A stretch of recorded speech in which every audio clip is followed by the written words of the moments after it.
Hey everyone, welcome back to the Sloppy World podcast show. It's me, your host, Master Walrus 9. I know it's been a hot second since I've done one of these, but I don't know. I've been busy. Sure, you guys have been busy. So, okay, get straight into it. I'm here today's guest, Inari. Would you like to introduce yourself? Hey guys, I'm Inari. That's about it. That's real. All right. So, Inari, would you like to tell us a little bit about yourself? Oh, I was kind of like dodging that with the introduce yourself. I was kind of like Okay, dodging that gotcha, entire. gotcha, gotcha. Well, I mean, like, when I say tell us about yourself and like, wait, is there anything you like? No, I'm kind of known for like hating things. I'm known for complaining a lot. Oh, Kind of you my like thing. hating. I P1 don't like hater. hating. It's more like a duty I have to fulfill. Gotcha, gotcha. Okay. So that makes this harder. No, I mean, so we met each other through mutual friend of Sir Shabby, Mm. streaming. You do art, if that's correct, yeah? Yes, I do. Okay, sick, sick. And you like to is there anything you like to draw specifically, if you don't So mind sharing? I'm an animator. That's what I do. Oh, you I use animate. I do Blender for 3D animation. Gotcha. 3D. I tried using Blender at one point in time, and I just could not get the grasp of it. I didn't spend too much time on it, but Mm-mm. it's something I respect heavily. Mm. Yeah, it's not fun. It's not very fun when you're starting out and trying to learn the interface. Yeah. No, that sounds sick. Mm. And we we watched some stuff together. We engage in common type of media. Is there any shows you like? I'm gonna be honest, I don't really watch shows, and I watch maybe like 2 movies a year. Okay. Anything you watched this year so far? Oh, I recently rewatched Airplane. Oh shit, I love that film. Absolute classic. Absolute classic. You know the story behind the what's the main actor's name? It's like you know what I'm talking about, right? The Mhm, yeah, main yeah. actor, white hair, Lindsay. Yeah, Yeah, you know the story behind him, right? I do not. Okay, so I'm gonna have to pull up his name here in just a second. But he was a professional actor, like a B-list, C-list, kind of D-list, but did romantical dramas, stuff like that. Now, when they were looking towards making Airplane, they had a very hard time finding comedians that were cheap because this was very much low budget. Mhm, Leslie Nielsen, that's it. So they thought instead of getting an actual comedian to do the role of Airplane or to lead an airplane, what they would do is they would just get some very cheap actor and say the comedic lines, but dead face, like it's an actual acting job. mm. And I think that is very much it's revolutionary. Airplane defined a lot of modern comedy for a while,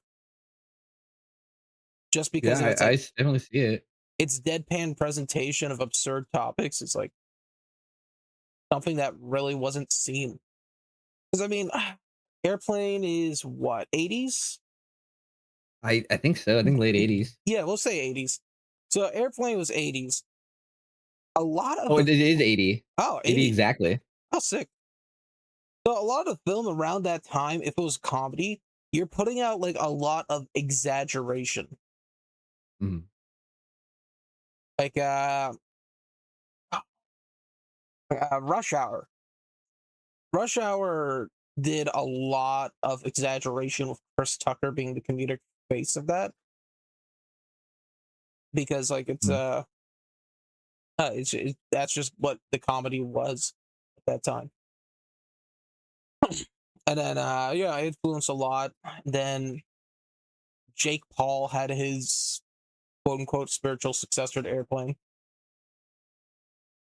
I did not see that one. I did not see that one either. I just know it existed. Huh. Yeah. Speaking of other comedians, Norm Macdonald, I feel like he probably got influenced a lot by Airplane because that was kind of his style of comedy. It was just Oh straightforward and yeah, narrow. see that. But it's such a shame of what happened to him. Young, Yeah, but you get everyone's got to die at some point in time. As unfortunate as yeah. to say, I don't know. I uh, think it's better to pass on than to stay. You really want to be stuck here forever of all places. absolutely. And then also, like he died on a high note. I would love to see more about him, but he never had any controversies that really picked up. Mhm. It's like JFK. As weird as it's to say, but like if JFK lived on, we would remember JFK as a president very fondly for the most Mhm. part. But if he lived on, there's a chance that he could have messed something up. So, I don't know. He's like known for doing some pretty wild stuff and still remembered pretty fondly. uh, didn't he have like So I don't sex know what he parties could have with done. Marilyn Monroe? He definitely got with Marilyn Monroe while married. He did.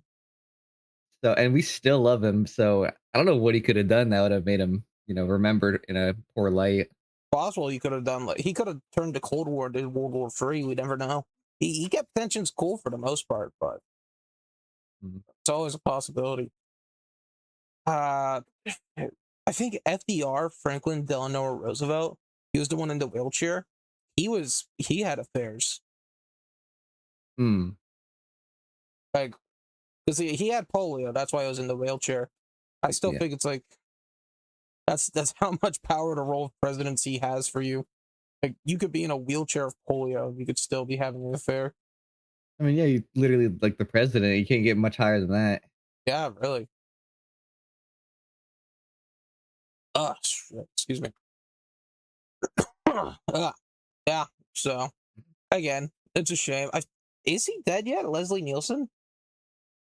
Yeah, 2010. He's got to be. Yeah. Oh, it was a while ago. Well, he was born 1926, so he would have been Okay, well, 100 this year. 2010, so like 90 something, 80, 84. That's a good run. Yeah, that is a really good run. Yeah, I mean, like, I used to think that like 100 was kind of the average for living Mm. life, but now that like I've actually seen how people live and stuff like that,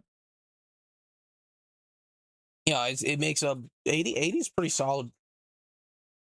I think 80s are a good time to go. Yeah, because like you also if you do live to 100, your body's like fully deteriorated by that time. So it's like, Uh, it really depends on how you maintain it. Like, yeah, there is a point where your body will be like you fully deteriorated, but I've seen like 80, 90-year olds in like great shape. yeah, So it's like how much you want to put into it, I guess that's I guess. fair. Yeah, but even regardless of how much effort you put into keeping your body well, there's just so much that can like There will be a point. there's a point in which you just kind of decay while alive. I mean, like, but that's just the way it is. I still, I mean, our life expectancy is way up. Even if you like remove sudden infant or like the sudden infant death syndrome, Yeah, SIDS, yeah. SIDS that really brought down to life expectancy during like the 90s, like or like Mm, 1900 to 1910, and prior to that, the average life expectancy was like 20 to 40 because mm. it's just people dying at the age of 0 would kind of bring down that ratio. Yeah. But yeah, Well, excuse me. apparently, like allegedly, like biblically speaking, the life expectancy used to be in like the hundreds, Yeah, and like nowadays, I kind of think that would suck. yeah. Like I that, like yeah, it suck. like I'm a person who follows the Bible and stuff to an extent. I do also feel like the Bible. How do you want to say?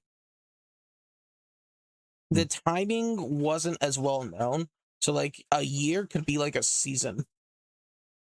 Well, Yeah, yeah, the another thing, definitions are different.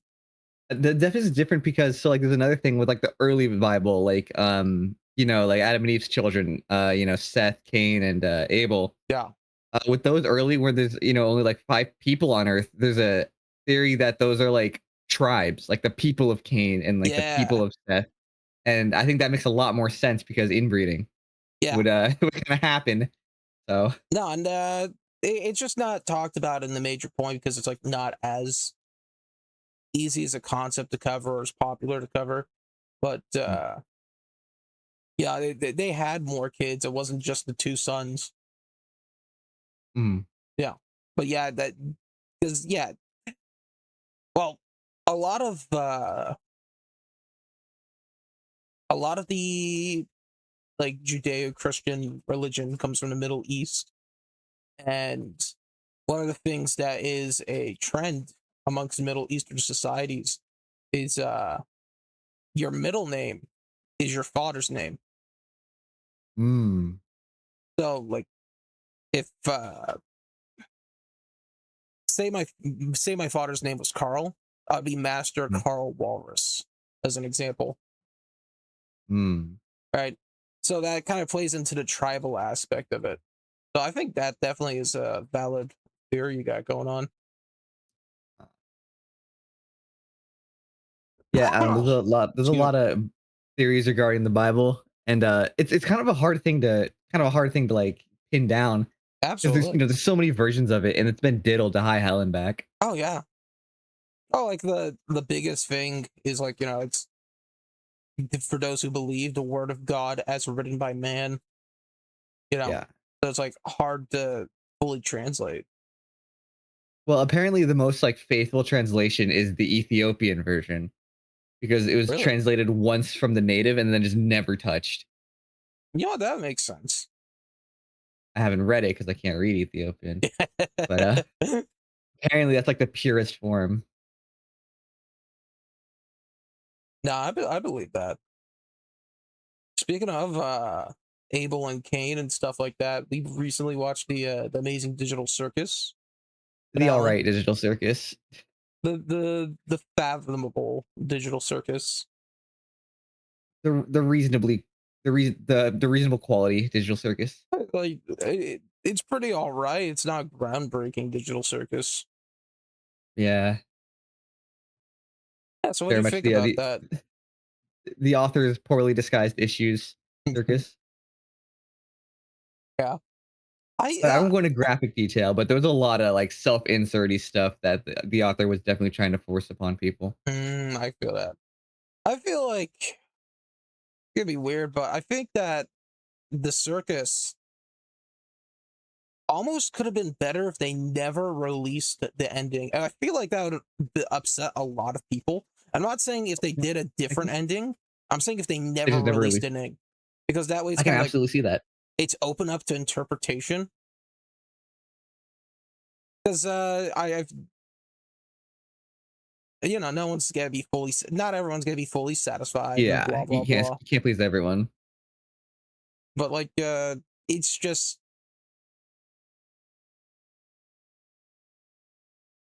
yeah. I mean like I liked a lot of what was going on, like episode one and episode two, and the suspense and Hmm. what was kind of building up, and Mhm. just more and more kind of developing. But then you kind of get to the end of it, and it's like, yeah, that's all right. Yeah. But like, I don't know. I don't have more to really say about it. It's an experience in my life that I'm kind of just done with. Yeah, that's how the author feels. Yeah. I mean, Yeah, I yeah. this comes from someone who has not made any media himself. So it's a tough call. I haven't done anything like that before, so it's not like Yeah, I'm the expert to say about it. it's tough to find just, someone who has done something to that scale, but, But I'm also it's a person very who mhm. consumes the media. You know, my opinion as a consumer is just as valid as the creator. Yeah, you don't need to be a chef to know when a food tastes bad. Oh, no, I don't have to be a chef to know if someone has shitted in my salad. It's not gonna taste good. Exactly. Yeah, the issue with, shows from, like, that production company, there seems to be, like, a recurring curse, is, they bring on a writer who, does very good work, and then approximately, like, halfway through the series, they take a look at, what they've created, and for some reason, the author themselves can never separate from the fan base from the creation. So Hmm. then, at the halfway point, they end up with no pride in their work, they hate the work, they hate the people that consume it, and it really shows in the second half's writing.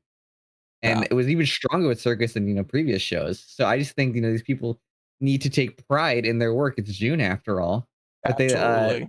they let it affect their ego and they let their ego take over and then they just don't put effort into their work anymore.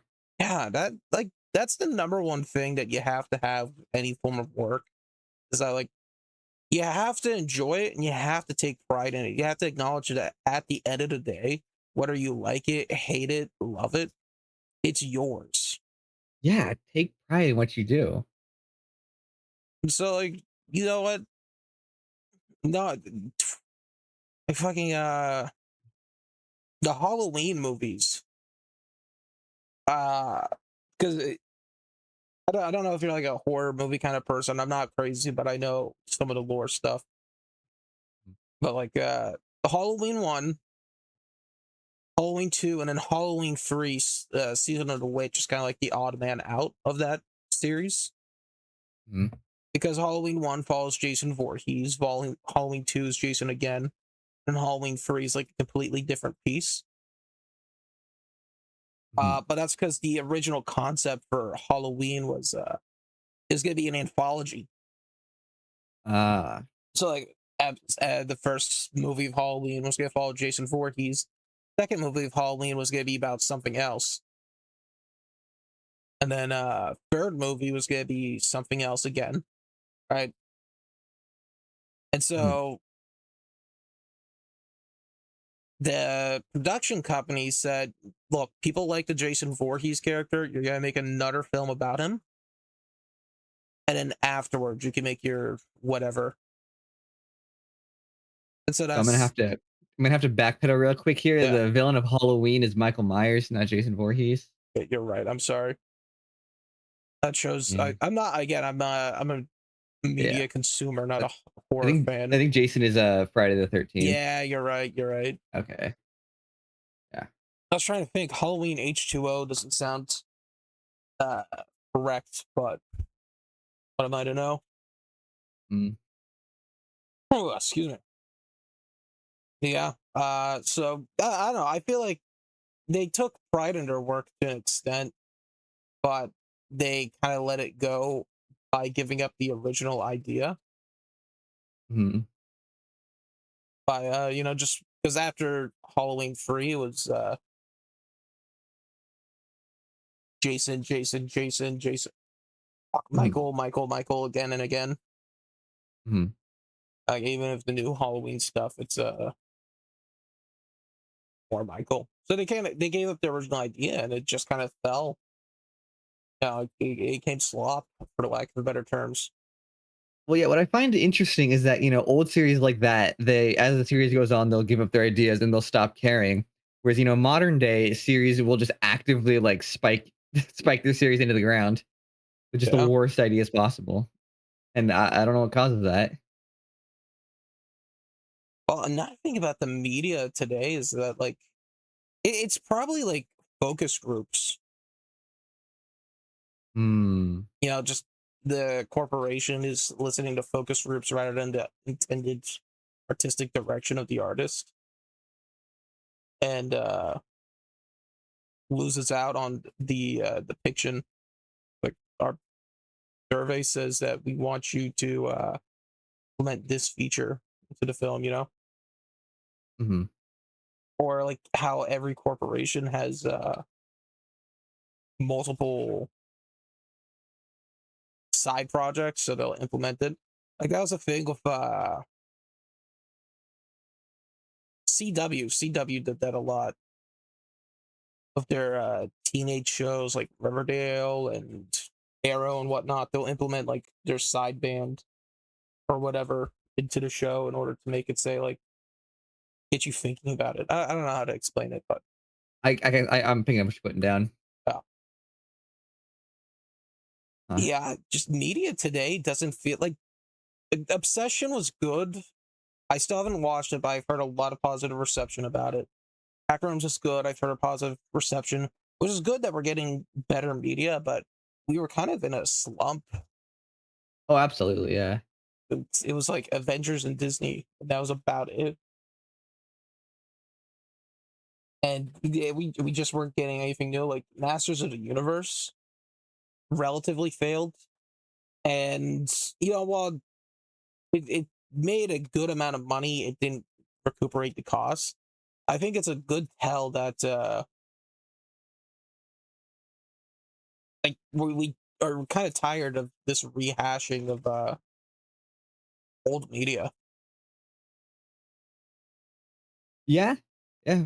Rehashes, they can only go so far. And speaking of rehashes, did you happen to see that Nintendo Direct? Yeah, what specifically on the direct? Oh, Ocarina of Okay, so Time. Ocarina of Time and Xenoblade, right? Yeah, So let's take those two things. So Ocarina of Time is a remake of a game that's already been remade for the Nintendo 3DS. which was a It could have great just been remake ported. on the It was 3DS. an amazing remake, but this new one, it looks weird. It looks like AI generated, what Ocarina of Time would Hyper look like on the Switch realistic too. is That's what not cool. I wanted Mario. a new Zelda game and got a remake. Xenoblade, on the other hand, everyone wanted a remake of Xenogears and Saga, but Yeah, they started a new game. And I know for a fact they started a new game purely because of money, because the series was about to be wrapped up, and they're like, no, more money. yeah. No, it sucks that regard. Like, I can, like, yeah, because I don't mind giving fans the accessibility to play the games, Mhm. but it's like I don't know the reboot. I feel like a lot of people felt that way about Wind Waker HD on the Wii U. Well, I don't know. That was more of a port. That was definitely more of a port with like one extra, You know what? Yeah, excuse me, that's feature a added fair in. point. That's a fair point. That's a port And I rather think than a I think I think the word port has got a negative rap recently yeah. because there's nothing inherently wrong with a port. I think that like yeah, like there is nothing wrong with a port, with the exception Yeah. like if it's still relatively available. Like what is it? Call of Duty is getting ported. Yeah, Black which Ops you don't 2. need to do. Yeah, like Yeah, and I yeah, get it. I get it. It's money.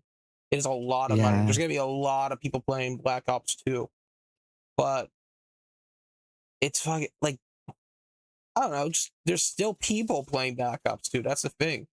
Yeah, if it's like on the same system that it is being ported to, like if you port a game from PC to PC, Yeah. that's just ridiculous.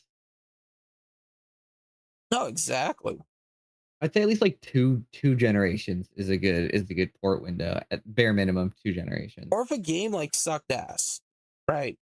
And it needed an Yeah, opportunity because like well, we that would got be a that. remake. Yeah, That would be a remake. If the game sucked ass and you need to change something, that's a whole remake. A port is just like updated graphics. yeah. Because there's definitely games that are bad, like Pokemon. Like, dude, Oh, I'm a Dragon Guard fan, and that needs a remake more than anything. which one? Dragon? What'd you say? Dragon Guard? Dragon Guard. It's a PS2 hack and slash. Okay, I've never heard of that. Oh, you're a lucky one. Not very good. Yeah, yeah. Not at all. Probably the worst PS2 game ever made. It's my favorite PS2 game. I hate that when you have a like. I remember I wanted to play Bionicles for the PlayStation 2 because Mm, I was a huge fan of Bionicles. Right? I didn't yeah. even have them. I had like the fucking McDonald's toy. That's my experience with Bionicles.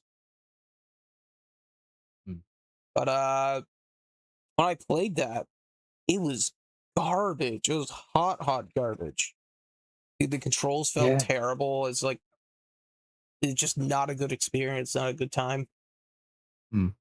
But as yeah. like Pokemon, the original Pokemon on the Game Boy Color and the Game Boy Regular, right? Yeah. Terrible games. They're, Like, okay, after they're good mm, for what they were at the time, but in 100% honesty, no one, no one should be playing Pokemon Red and Blue when there's Fire Red, Leaf Green, and that's absolutely yep. no one Yeah. should be playing Gold and Silver when there's Heart Gold and Soul Silver. Because like it's slow, it's clunky. The visuals have some charm, but charm doesn't mean that they're good. I think the visuals in Gold and Silver got infinitely better than Red and Blue. So I think Gold, Heart Gold, Soul Silver, or not Gold, Silver, Crystal, Crystal more importantly because there's a Yeah, remake of that. But I think Gen 2 has a pass, has a bit more of a pass than Gen 1 does. yeah, uh, yeah. Gen One Red and Blue was pretty shoddy with the art. It's again, it's Yeah. got charm, but it's not great. Now that I'm thinking, because like the color, yeah, the color allows for some better development. Yeah, and there's just a lot more effort put into the art. It looks more high def. I know it's the same like resolution screen, but it looks more high def with the Pokemon art. Yeah, well, color will just do that. Being able to like have color to allow for better shading effects, Mhm. so good. Looked really good. Yeah, but like, yeah, that's kind of input.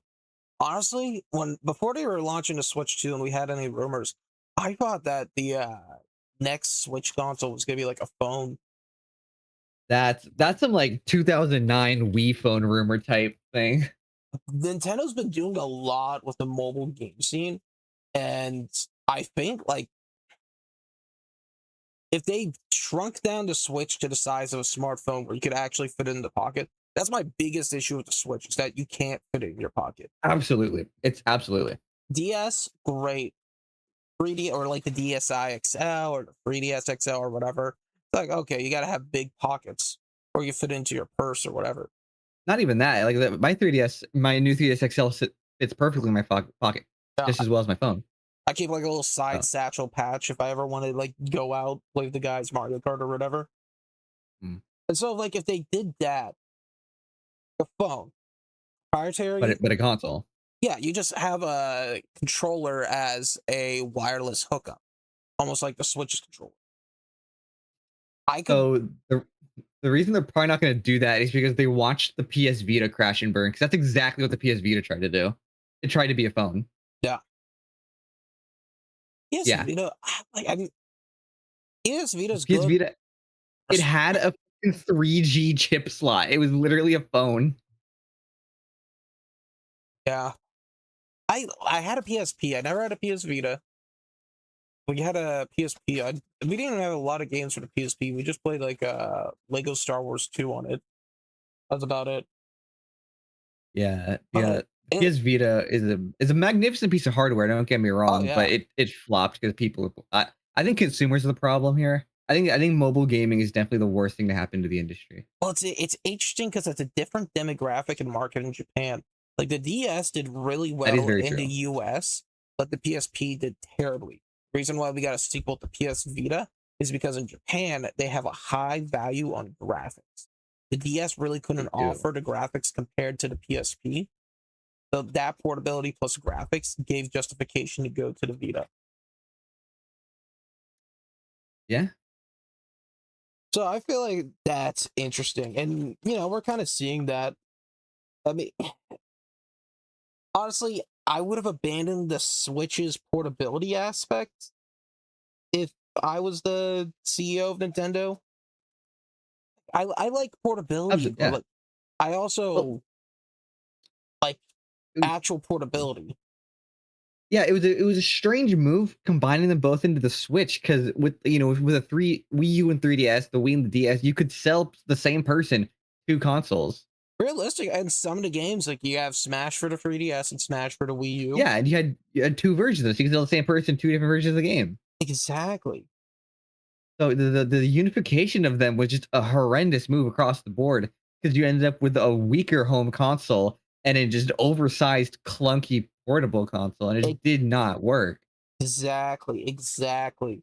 And so like it's just tough in that regard. I seriously thought if Kalshi was a thing at the time, I would have put money on it because they dropped the Switch Lite, which was Mm. exclusively portable, cheaper, uh, lesser software, specifically portable.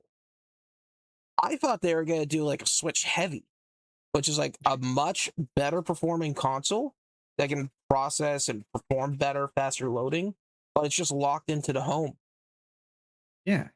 And I thought that would have been That perfect. that would've been sick. That would've been absolutely awesome. Like I never looked at my Wii U and said I wish I could take the gamepad with me anywhere. But it's like I don't know, maybe I'm not the market for it. I don't like who is the market for it, because I feel like the market is just like, I think when the video game market became the general public instead of, like, nerds, that's when games started to go downhill, and when Yeah. consoles started to go downhill. Yeah, I feel that. I see that. I see that. The general consumer does not deserve to have purchasing power That in this kind of in this market. like I get that. I feel like the general consumer should follow along. Like they should become nerds if they want to have like Yeah, the like, I influence on think that. like, I think building a PC should be made more difficult just to just to filter people out. I feel that, but also like as someone who does some teaching of PC building, I love how simple it is. It is it's really easy. It's Like insanely easy. you be careful. You spend like a day watching videos the first time you build a PC, Mm. just so you don't mess anything up. But then after that, it's like second nature because it's not. It really isn't that hard. Yeah, it's really easy. I built my PC that I'm currently using. And the Yeah, nice thing about like easy building a PC is that like all the stuff that you want for upgrades, super easy to access.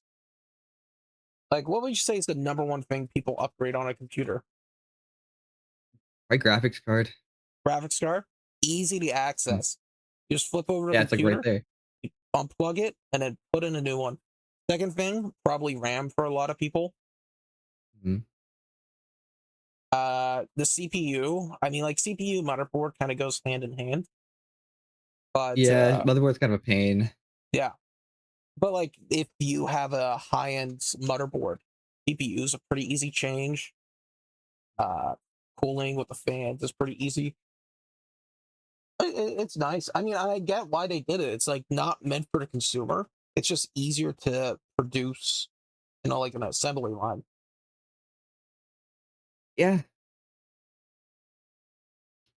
but then, with such a low mental bar of entry, you get some absolute bozos on here Yeah, voicing their opinions on how, PC things should be handled and how video games should be handled, and it's very much bogging down the industry. yeah. And then, like, look, I there's a lot of games that go onto the Switch or the Switch 2 I never thought I would have ever seen on the Switch.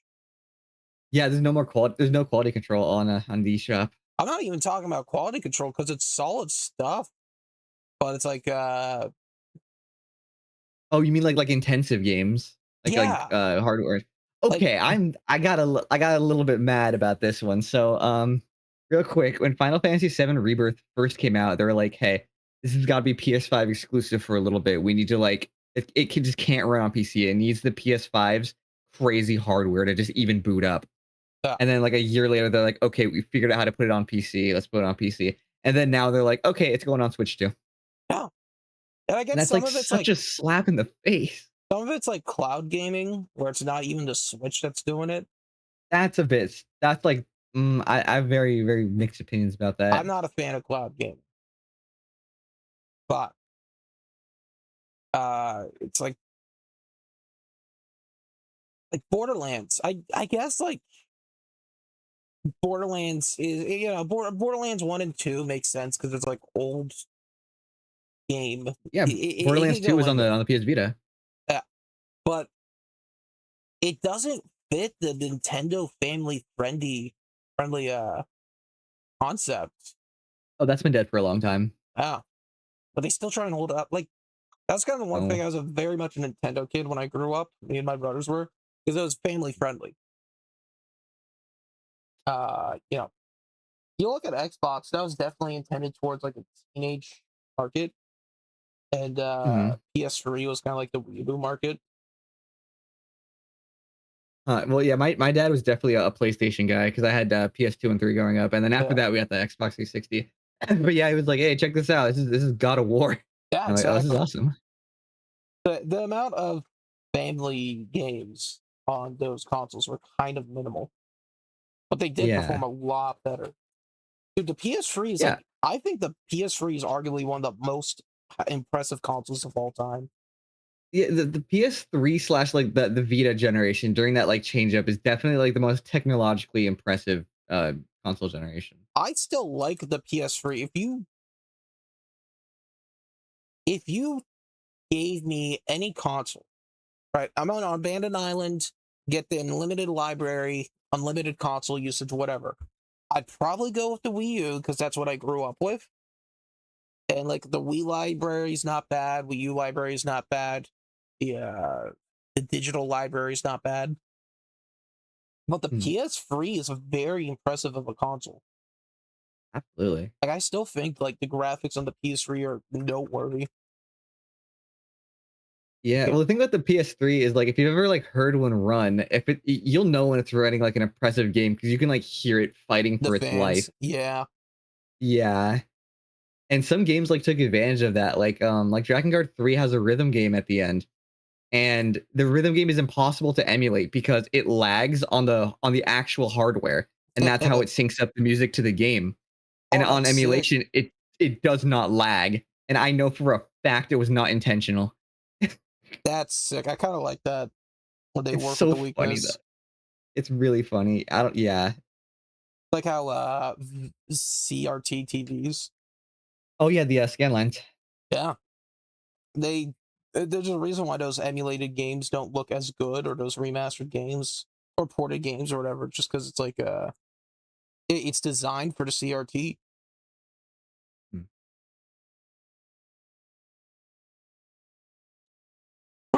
I will say though, for good being time. like the quote unquote family friendly younger children games on Nintendo, they had some confusing stuff that like young ones could not figure out. Like Mario 64, I'll be 100% honest. I got to a point where I got stuck because I didn't know how to get the wing boots. Because it's like I don't remember Mario 64. you got to stand in the center and then look at the light at the top of the Uh, castle, and it never tells you, it never gives you any hints or stuff like that. Like if you're staying still in the center, okay, that makes sense. But no one playing the game is going to stay still in the center. yeah. So I don't know. I guess that goes into like yellow paint argument for games. Yeah, there's definitely, like, a gradient with that because, like, it in the in the olden days, there were, like, 5 games on the shelf, so the game devs were like, "Okay, we don't gotta tell anyone anything, they got time to figure it out." Yeah, But now there's, like, more games to play, and people are like, "Oh, kinda wanna get through this, in my lifetime." They're like, "Okay, let's have, like, very faint yellow arrows." And then, the general populace came in with their, like, 7 IQ, and they're like, "Okay, now we need bright yellow arrows." yeah. I don't mind the yellow paint if I'm playing like an open world and you're telling me like go from West City to East Central, and I'm it's like 20 in-game minutes to actually travel that way. You get what I'm saying? Mhm. Yeah. But like I don't need it in the actual aspect of the game. Yeah, I like when yellow paint is done, like, immersively, I guess, when there's, like, actual when it's built into the world where it makes sense for certain markers to be there to, like, tell you where to go. Yeah. Or like maps. When you give a map option, you don't really need yellow paint for that. Yeah. And immersive gaming. Like Mhm, I feel like the best way to do something like that would be in a game. You give your character a notebook, something like that, right? classic, yeah. And then if the person doesn't want a hint, don't open up the notebook. But if you ever in a need for a hint, you got the notebook right there. Mhm. something as simple as that to give your players an option to choose. You know, that's the big thing people want when they do stuff is choice. They want choice. Yeah, very reasonable desire. Uh, Playing anything recently? Oh, what haven't I been playing? I recently finished up the Armored Core series. Oh shoot, like Armored Core 6, was that the most recent one? Also, yeah, you see, you know how it's like, it's called Armored Core 6? Yeah, It's the 16th game in the series. I could see that. It's crazy. It's really cool because like, so Armored Core 1 had two sequels called Master of Arena and Project Phantasma. And Okay. you could transfer you could transfer your save from the first game into those other two like expansions. Yeah, I like that. And that's how they've gone going forward. Like 2 got a sequel, 3 got 2 sequels, or 3 got like 5 sequels. It's crazy. Yeah. And then 4 had 1, 5 had 1, and then 6 hasn't gotten any. No, but And like, I'm kind of just waiting on that. well, shoot, because it was fuck, what's the company that did Armored Core 6? FromSoft. FromSoft. I don't think I've heard of anything recently from them. Like, I think Elden Elden. Ring was fairly recent. Okay, so the Elden Ring came after Armored Core 6, right? It did not. I think it was like a year or two before. Okay, so then it was Elden Ring, Armored Core 6, then the Evertree or whatever the DLC was for their Elden Ring. Yeah, then that was not a very good DLC. Yeah. So I mean, it's possible that we're kind of due for a DLC, quote unquote, for Well, Armored that Core. would be the case. However, Nintendo got their grubby little mitts on FromSoft, and they commissioned. I don't know if they commissioned it or they bought it, but the next Souls-like is a Switch 2 exclusive. Damn. Yeah, it's called the Dusk Bloods. Oh, isn't that like the successor, quote unquote, to Bloodborne? God, I hope not. Bloodborne was a terrible game. Mm. I Oh, never and played Bloodborne. This it's not good. is a Not very good. PS4 exclusive, right? Indeed, it was. Well, I had a PS4. I didn't play at that time. I had Dark Souls 3. That's goaded. That's a goaded I game right like there. Dark Souls 3. From what I heard, the comparison is Dark Souls 3. Dark Souls as a series is a lot more defensive in its combat, while Bloodborne's a Mhm. lot more offensive in its combat. Bloodborne's a lot more like movement based. You're still very much defensive with the parry mechanic, but it's a lot more like dodge based rather than block based. Yeah. And it's too fast. Like the movement's so fast it borders on like floaty, and you don't want that in a Souls game. No, you want nice, tight movement. The Yeah, number like one, Dark Souls 1 is the GOAT right there for that. yeah, the number one thing to make a video game good. It's just like Dark Souls is notoriable for like how tough it is, quote unquote, right? Mhm. Yeah. But the reason why people keep playing it is because they feel responsible for their deaths when they die. Yeah, well, that was the case up until 3. Elden Ring kinda threw the philosophy out the window, because with Dark Souls 1 through 3, the philosophy was like, "Okay, we'll put you in this world, and you can fuck around and find out," for lack of a better term. Like, you'll Yeah, go through it, you'll learn, and you'll get better. Elden Ring, they were like, "Oh, people want the hard game?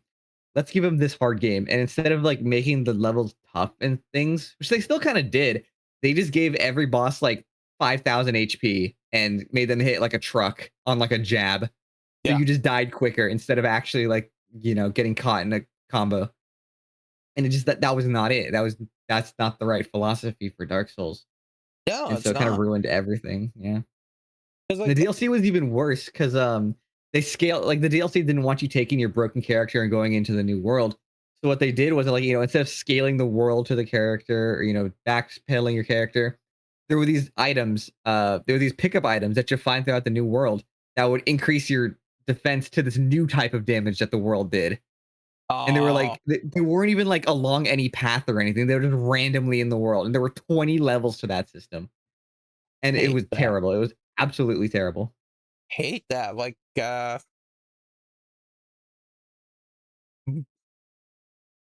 there's a way to do it right, and there's a way to do it wrong, and it always feels like it comes out wrong when you just give out new new defense. You know what I mean?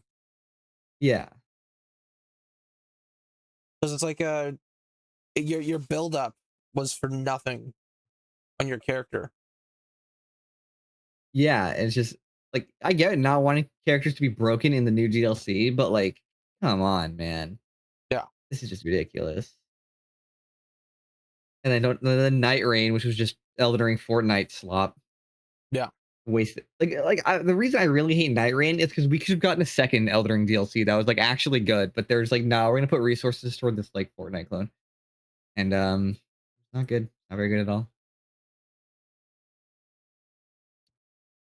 Yeah. I mean, like another game that kind of does that, like the feeling of tight controls and fighting a boss that's nice is Monster Hunter. You know, we played Monster Mm, Hunter a bit before. yeah, we have. I love it. I love Monster Hunter. I like it. I know I shouldn't, but I like it. Well, it's simple. It's not a how do I want to say it? It does what a game's supposed to do, which is Well, yeah, be the fun, gameplay is great. The not gameplay is be great, and the complaints. gameplay is fun, but like the progression, the grinding, that's Oh just my like, goodness, yeah, that oh is my terrible. god, it's fun, but it's not that fun. Let's dial it Yeah, back a bit. I mean, I've played Worlds, but I played Rise, but I've not seen great stuff about Wild, Wilds. not good. World was debatably pretty bad. I liked Worlds. It was Did my not like first World. Monster Hunter, besides like the demos on the 3DS. I think they're trying to make it an MMO, and people need to stop playing. People need to stop playing MMOs like People in do. general. It's like, oh my god, I have like some friends who are into MMOs, and they're like, oh yeah, I've just been playing, Final Fantasy 14 lately. What have you been doing? And I'm like, dude, in the time you're playing Final Fantasy 14, I finished like 30 other games. I played It's the been other years, bro. Log 14. off. By the time I you played, played Final I Fantasy played the, 14, I finished the I other played Final the, Fantasies. I no, literally, I finished all 15 plus other Final Fantasies, and this time, like someone was playing just 14. I'm like, dude, stop it, get some help, log out. It's been years. Yeah, because like MMOs are never ending. You know, Yeah, they're just time sinks. You never get that satisfactory feeling of completion. Like, yeah, sure, I'll play like 150-hour JRPG, but when it's done, I'm done, dude. I can just look back and be like, that was nice. I'm done with it now, though. yeah, I did that twice with Persona 5. Oh, sorry to hear that. Yeah, well, I played it and then I wanted to go for 100% to Mm. unlock like the rest of it. And it was like the first time I had like a major JRPG like that. So I liked it. But That's cool. Yeah, yeah, Persona 5 was definitely the good one. The one good one. yeah. I mean, a lot of people gas up like the Persona 4. But There's more Reddit karma. Persona yeah, 4 is just all right. especially like if you're not playing like Golden or the remake, like Persona Oh, 3, yeah. Base Persona 3 and 4 are like unplayable. because like you don't have control of your characters. It's so bad. I don't understand. Like I want to play an RPG. I want to play the RPG. I want to pick the moves. Right? All right. Like, I that was the don't. thing in Persona 1 and 2. You could control the characters on 1 and 2 on the PlayStation 1. Yeah. Like I was a big fan of this franchise called Fossil Fighters, which was a game series on the DS. Ah, And like the best way to describe it was Pokemon, but with dinosaurs. mm, All right. There's a little bit more complex than that, but Fossil Fighters 1, solid game. It had some quirks that got heavily improved on in Final Fossil Fighters 2 Champions. mm. But it was good. It was good. I liked it. But Fossil Fighters 3, which was Fossil Fighters Frontier, was terrible because it's that situation. You don't actually control the dinosaurs. They auto fight Uh, for you. Yeah, that's how Digimon started with Digimon World on the PlayStation 1, Yeah, and it was tough to get there. yeah. Oh, Digimon's actually fascinating because it's someone who really likes the Digimon franchise. Because Mhm, there's two types of games. There's the Digimon World series, which is like the 3D auto fighter. Then there's the mhm. Digimon story games, which is the RPG likes. That's yeah, I wanted to start with I'm playing them all in release order, so I was gonna start with the World and then get to the story games, when I got there, and hopefully they'd be quote unquote free by then. Yeah. Well, Digimon World DS is not a 10 out of 10 game, but it's pretty good for a Digimon game. Like I think Digimon Story Cyber Sleuth. Digimon World DS is the English name. In Japan, it's called Digimon Story. So it's like the Mhm, original one, right? mhm, Uh so it's technically where you would start if you want to play Digimon World or the Digimon Story games. uh, Cyber Sleuth, because I haven't played any of the newer ones. Cyber Sleuth definitely improved on the formatting of the Digimon games in that mhm. RPG manner. I think it's like definitely a lot better. But if you start out with World DS, it's not a terrible experience. The only I issue, heard no yeah, go ahead, good.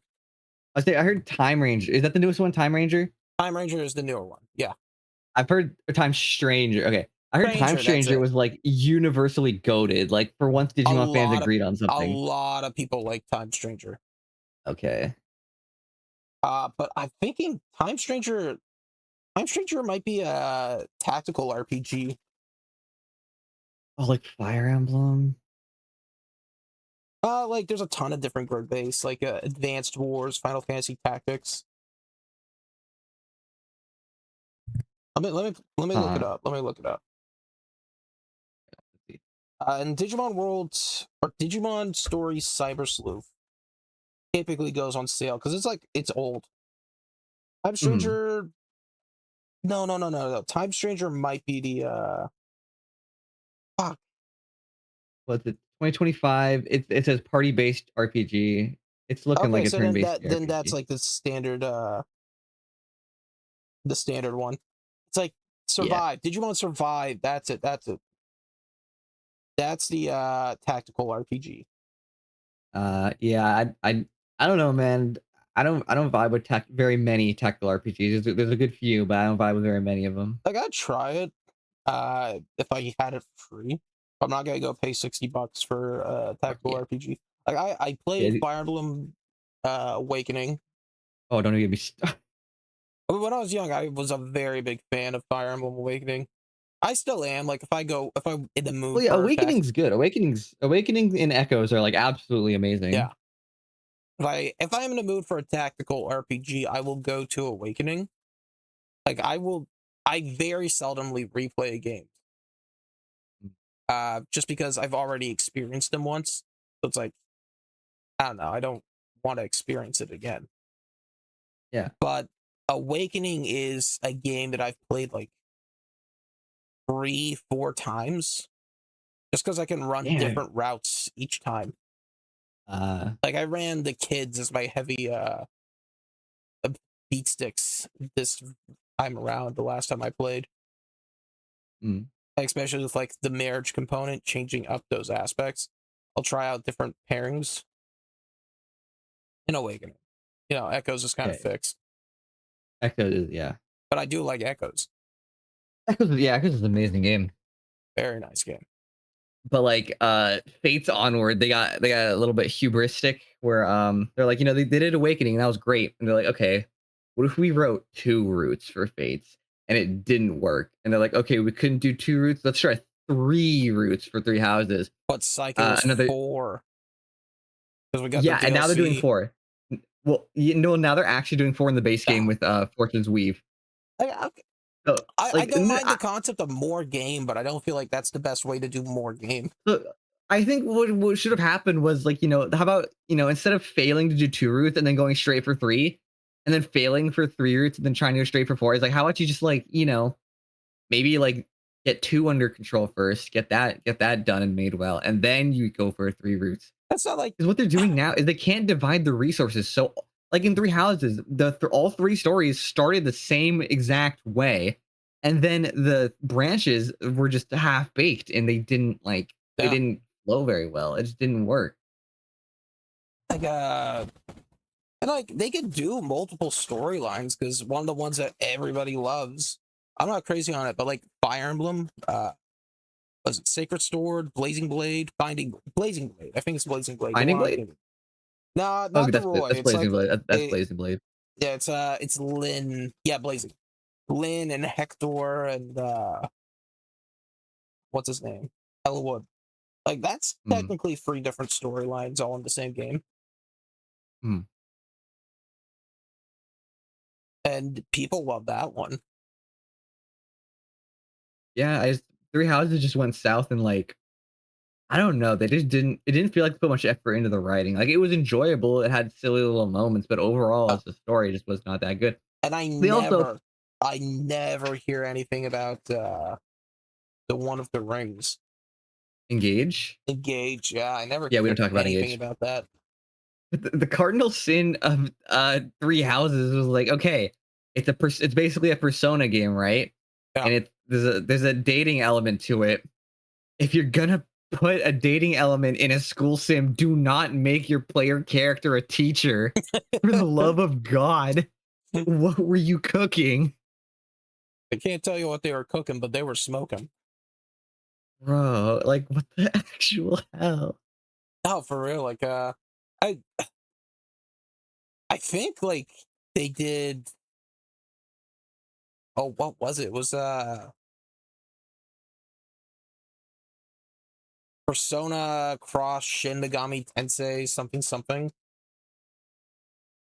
I think that was like the game after Fates. That was like the first Wii U launch, but like before shit, before Three Houses, but Hmm, after Fates was Fire Emblem something. It was like Shin Megami Tensei crossover. what the hell? Oh, FE Mirage, Tokyo Mirage, something. FE Mirage Tokyo Sessions. That's it. Tokyo Mirage. Oh my God. I was like, what the hell are you talking about? I'm like, Because it's like oh, it's Shin Megami Tensei, but it's Persona, but it's Fire Emblem. who's even, I thought about playing that, but none of my favorite Fire Emblem characters are in it. It So was like, all like awakening for the most part for its characters, yeah, which makes sense. That's kind of like the best of the 3D era or the 3DS era.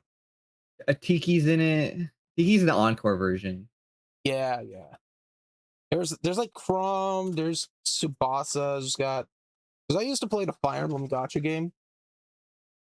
I played it hard. I played it for like 8 years and never spent a single penny. Damn. Uh, Played Tokyo it. Mirage Sessions. But they're like Which Mirage characters, they're not like playable, so it's like not as cool. Like Final Fantasy or World of Final Fantasy did the same thing, where it was like Final Fantasy Pokemon, but like they made new characters for it as like the two protagonists, and then all the cool big Final Fantasy characters you'd want to see, they were like summons. They weren't actual like Pokemon. yeah. It's like, oh, that's great, and the summons were Pokemon. So it's like, what the hell? You watch the Nintendo Direct. They're doing a new Monster Quest, Dragon Quest game. It's like I'm not a Dragon Quester. no, but this is like a monster collector team What builder. was it called? I don't know what it was called, but on the DS there's Monster Quest Joker and Joker 2, which is exactly what that game was. It was Oh, I see it. which I was a fan of Joker Hmm, because it's like it's the same thing. There's so many different monsters of Dragon Quest.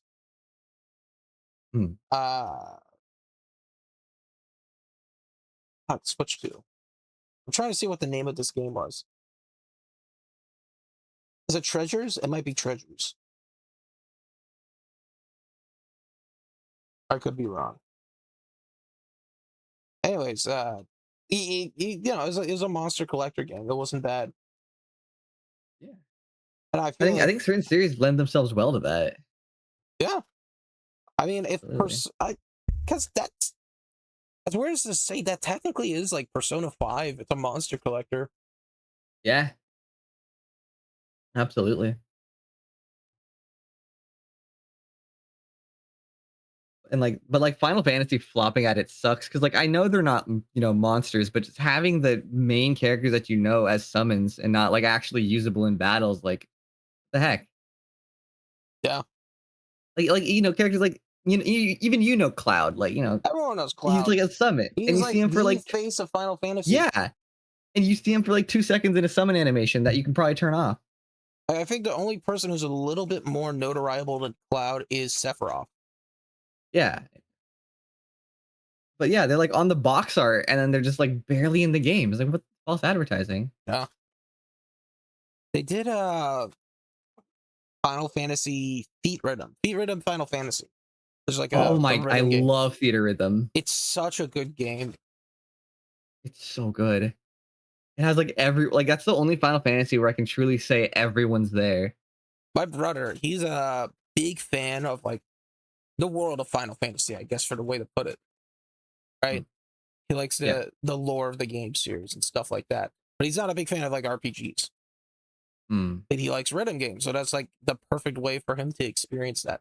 Like he used to have this Final Fantasy art book. It's like Final Fantasy 1 through 7, and it's all the art and the lore and stuff. And he liked to go through that. But he mm. just couldn't he wasn't as much of a gamer in that regard. Ah, But yeah, great series. I hate it. yeah, Feet Rhythm was good. Very good. I like the crossover DLC because it had like stuff with Nier and like Xenogears. It was very very cool to see those series being remembered. Absolutely. I think that's like, you know, going back to kind of one of the things that we were talking about earlier is that people want these series, they just don't want half-assed rehashes. Like He-Man. Yeah, Like people wouldn't mind He-Man content, but also they want the original He-Man content. Like yeah. You can't beat the original. yeah. Like when I went to the Amazing Digital Circus movie in theaters, right? Mm, They had ads for, okay, they're doing Studio Ghibli reruns, reshowings of theaters. I'm like, okay, you know what? That's sick. I would go watch Princess Mononoke in theaters. I think that's a great movie. mm. Yeah, Uh, that's awesome. yeah. Like I don't know if my theater's gonna get it, but I'm glad that some others are gonna be able to get it. Like Transformers. They're doing a Transformers the Apology run for the Oh, 20th anniversary of the film. huh. Like the original Transformers the animated movie. Mm. So no, no, that's what people want. People don't really need new Transformers movies. They want to watch the original ones that they grew up with. Yeah. I don't mind that. Or if they're doing Yeah. new content, they want original content like Backrooms. Yeah, it's like new or old, not some weird like hybrid in between, Yeah. which is what we're getting a lot of now. It's like the Ocarina of Time. If they did something in the Ocarina of Time world, where it's like, you know, they got Ocarina of Time, then it goes on to Majora's Mask. If they did like a sequel to Majora's Mask or whatever, right? I, Mm. people will be over that. They'd be enjoyed, but don't really need like a remake of Ocarina of Time again. Yeah, and like if we do need remakes, how about give it to a game that needs it? Like the NES games, Zelda 2, the Minish Cap, Like something that actually needs those new graphics. Zelda 2 would so well work from a remake. I think Zelda 2 was like Absolutely. such an interesting game. It was very like different. Yeah, they're definitely out there. And like if they remake it on like the Breath of the Wild engine, that'd be sick as hell. Yeah. Give us a I seriously thought I would have placed money that we were gonna get Zelda Maker. Like instead of Mario Maker, Zelda Maker. Oh, we got that in what was it called? Link's Awakening. We can make The your own reboot dungeons. there, yeah, but it was like a miniature side content. I thought we were gonna get like a full on game version of it. That's a crazy request. I think Mario Maker is like the perfect game because it just allows to create the fans to make the games that they want, Mhm. while giving them the resources to do so. And so like Nintendo doesn't have to stress about making a new Mario game. They can. They made Mario Wonder, but the fans take care of all the gameplay they need for Mario games now. Yeah. And so Well, like the flip side of that is fans aren't buying new Mario games. uh, well, and the thing is, like, if you did Zelda Maker, right? You would Mm, do Zelda Maker, so it's like the Minish Cap, Link's Awakening, OG Zelda 1, stuff like that, right? mm. When was the last time we got a top-down Zelda game that wasn't a reboot? Uh, do you count A Link Between Worlds? On the 3DS? Yeah. Like, I'll give it to you. I can see someone not counting that because like it's essentially a It reboot, but it's not A Link to the Past, it's different. yeah, it's different, but it's also not. But yeah, Yeah. but like okay, so the 3DS was the last time we didn't get anything for the Wii U. We didn't get Mm. anything for the because like it's a higher power console. Home Yeah, yeah, release yeah. GameCube.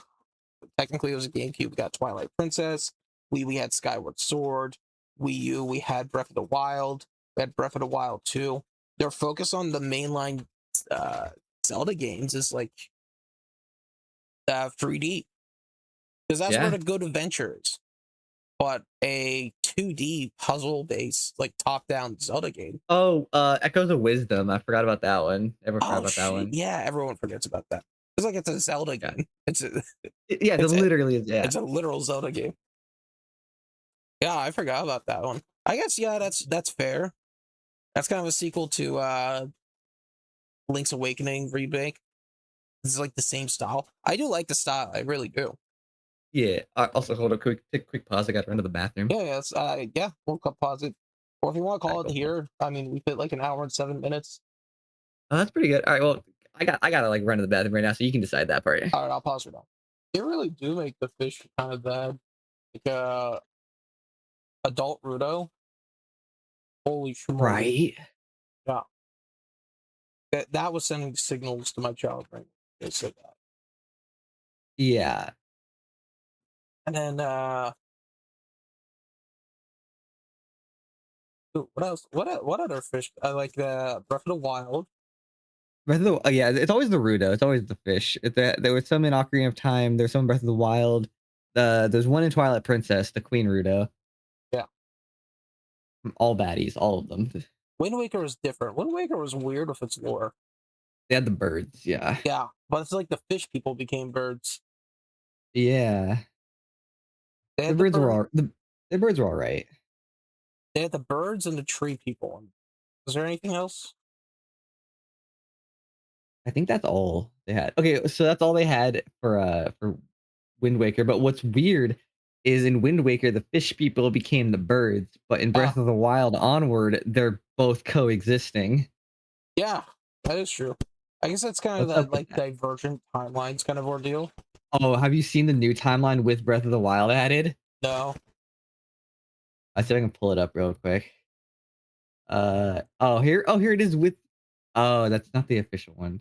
So basically, you know how it branches at Ocarina of Time, and then the heroes defeat, and then young and old timelines. Yeah. So Nintendo themselves, they put uh okay, actually right here.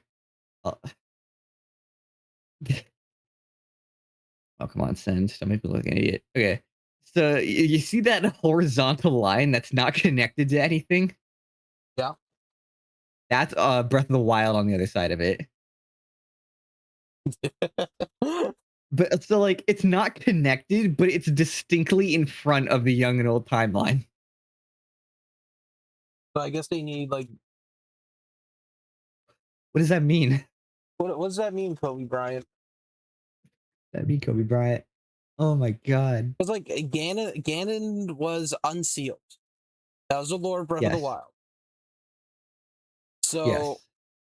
it has to exist in some regard to Skyward Sword. That's like where Ganon was made. Yeah.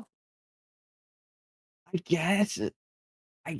Bro, I've been fighting for the Zelda timeline for years, and they're not making it any easier.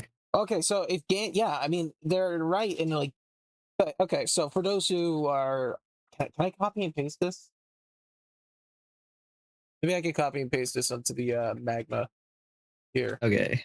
But like for those who can't see it for right now, it's like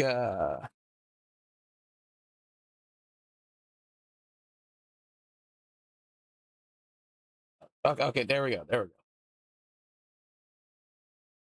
So like over here somewhere it would be like Skyward Sword. Heroes defeated goes to Link of the Past, Link's Awakening, Oracles, Link Between Worlds, Triforce Heroes. Hmm. And you know what? Shout out to Triforce Heroes. That was a great game. Word up. Word up for real. The multiplayer Zeldas are awesome. So Super good. simple, but like I love Four Swords. Which four swords? I think it was like Anniversary Edition. Okay. Okay. Yeah, that one. I got it for free on the DSi Play Store for like the 20th or the 15th anniversary or something like that. But Mhm. I played that so much. It wasn't the Yeah. And GameCube. It was like the remake of the yeah, SNES. Game Boy. And then Spirit Tracks is also slept on a lot. Oh my brother was a that was like my brother's first Zelda game was Spirit Tracks. He loved that. Oh, good. It's such a good game.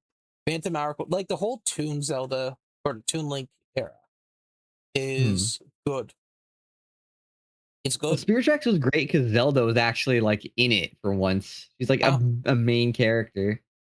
the fact that like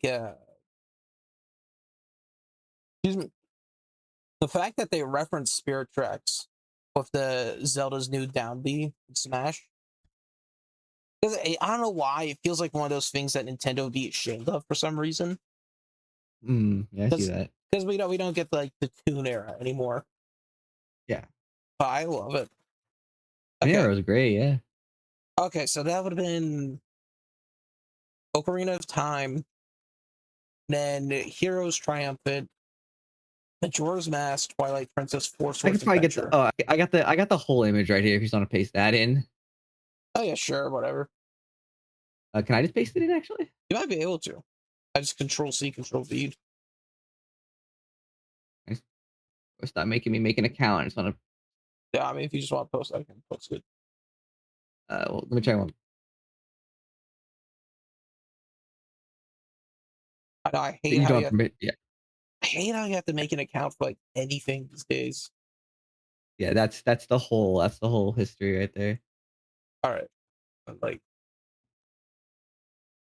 And notably they didn't put Echoes of Wisdom on it yet. where's the fucking like hand tool to resize? Hmm. Oh my goodness, I It's hate it. I it, understand the reason why there's so many different layers or features it's for the art tool. shifty. Shift T. Yeah. All right, thank you. Welcome. I get why there's so many different features, but it's like no, too Yeah, much. also, where is Link's Awakening on this timeline? I'm not seeing it. All right, so start out with Skyward Sword, blah blah blah, the Minish Cap, Four Swords, Ocarina of Time. Hmm. Then it goes to Links of the Past, like Heroes Defeated, Link of the Past, Link's Awakening, Oh, there's Link's Awakening. Oracles, Between Worlds, Triforce Heroes, then the OG A Legend of Zelda, and then Zelda 2. Hmm. Okay. And then we go back to the main one. So Child Era, so Majora's Mask, Twilight Princess, Four Swords Adventures. And then over here is like Breath of the Wild 2 and Breath of the Wild. I guess like they didn't update it with the Zelda game. Yeah, they didn't put Echoes of Wisdom in there. Oh, Also, it's imperative that people know that the Skyward Sword manga takes place before the Skyward Sword game, and it has the best link in it. Like that is objectively the coolest link ever. I like Skyward. Skyward Sword was slept on heavily because like the motion controls. Yeah, well, with the new Switch edition, they didn't, you didn't have to use that. Yeah. I control a lot better. But so the Skyward Sword manga has a different link than the Skyward Sword game link. Really? Yeah. Do tell. Do Um, tell. I'll see if I can send a picture of him. Yeah, all right. Oh, excuse me. So this dude was rough in it. So quick like manga spoilers, I guess, for like it's a general Zelda plot, so it's not too much. Yeah. So the game starts instead of like waking up in his house like most Zelda games do, or so the manga starts instead of waking up in his house, he's in the dungeon, he's imprisoned. Uh, Okay, I'm he fine was with that. imprisoned for doing something righteous, like standing up to a bad leader or something. Yeah. And then Hylia busts him out, gives him a cape, doesn't give him like the master sword or the goddess sword or anything because none of that exists yet. He's like, just take a normal sword and go do your thing. So this Link had no tools, no god powers, nothing, just the cape and the normal ass sword. Not even a shield. If you look at it, no shield. Yeah. Yeah. And he goes out and he takes out Ganon with like no help at all. Dude, I love that. One of the tropes I hate the most. I feel like it's a very Eastern trope in writing to do. Is like Mhm, the hero is a common villager, just an ordinary average person, mhm. and then you find out like he's directly descended from like the king of the universe or whatever. Yeah, So it's like yeah, the old Nepo baby powers kind of cringe. all the feats, and all the accomplishments he had were not because of him. Mhm. It's because like his genetics, his bloodline. So it's like Yeah. it takes away so heavily from that feature. Like I guess Zelda's not too terrible about that. It's like their No. descendants, which kind of put them into the bloodline, but it doesn't really make them required to use those tools. I guess. Well, I think so. Like Zelda is descended straight from Hylia, so that makes her just like goddess Nepo baby. Yeah, Whereas Link, the original Link wasn't like a god or anything. He was just thugging that he shit was just a out. dude. So every Link following him also just has to thug that shit out. Yeah, yeah. And then like they get access to like the Master Sword, which is kind of like the only bloodline feature. But I think Breath of the Wild did it pretty well. Or like if you're not But yeah, Breath of strong the enough, Wild, it wasn't even a bloodline thing. You just had to be tough enough for it. yeah, if you're not strong enough, you don't get to wield the Like it Master will Sword. kill you in Breath of the Wild. Yeah, that's why I like that. I mean, like Star Wars kind of did that. Where it's like it looks like one of the Nepo. best Jedi, whatever of the generation. Ye- But like Yeah, it kind of did turn Luke into a Nepo baby. the shock, it's more of a surprise factor than a nepo baby feature like I'm your father. But Mm. then it's like, okay, well, Anakin was actually the child prodigy, which kind of Well, went into Luke. I Was would I would argue against Luke being a Nepo baby because so Leia also is it's his sister, but she yeah, wasn't nearly as badass despite having the same genetics. that's fair. But she never got the training. She did in she no she did in I mean not in the movies obviously in like the comics and stuff. She did and she Yeah, still wasn't nearly as bad. Like Luke's pure like force destructive power was comparable to like the Death Star itself. really. Yeah. And so that's another thing is Luke surpassing Vader also makes him less of a Nepo baby because he was better. He was better in the end. Yeah, And yeah, definitely some work goes into that. I do like that. Yeah. Yeah. Great. Like I'll complain about a lot of series endings, but episode 6 like actually an amazing ending for a series. Oh, for real, for real. So I think like Actually goaded. if you just look at 4, 5, and 6 as a standalone piece, it's good. Yeah. Oh, Like everything like 6 and before is like amazing. Even like I'll even throw in the Jedi Academy games. I'll throw those in as decent continuations. yeah. But just like yeah, it was great. George Lucas knew how to end a series unlike anyone else apparently. Apparently, the Mandalorian and Grogu for whatever that movie was, like they contacted George Lucas to ask him, like, okay, if Yoda's species was to build a house, how would he do that? Hmm. Build it out of mud.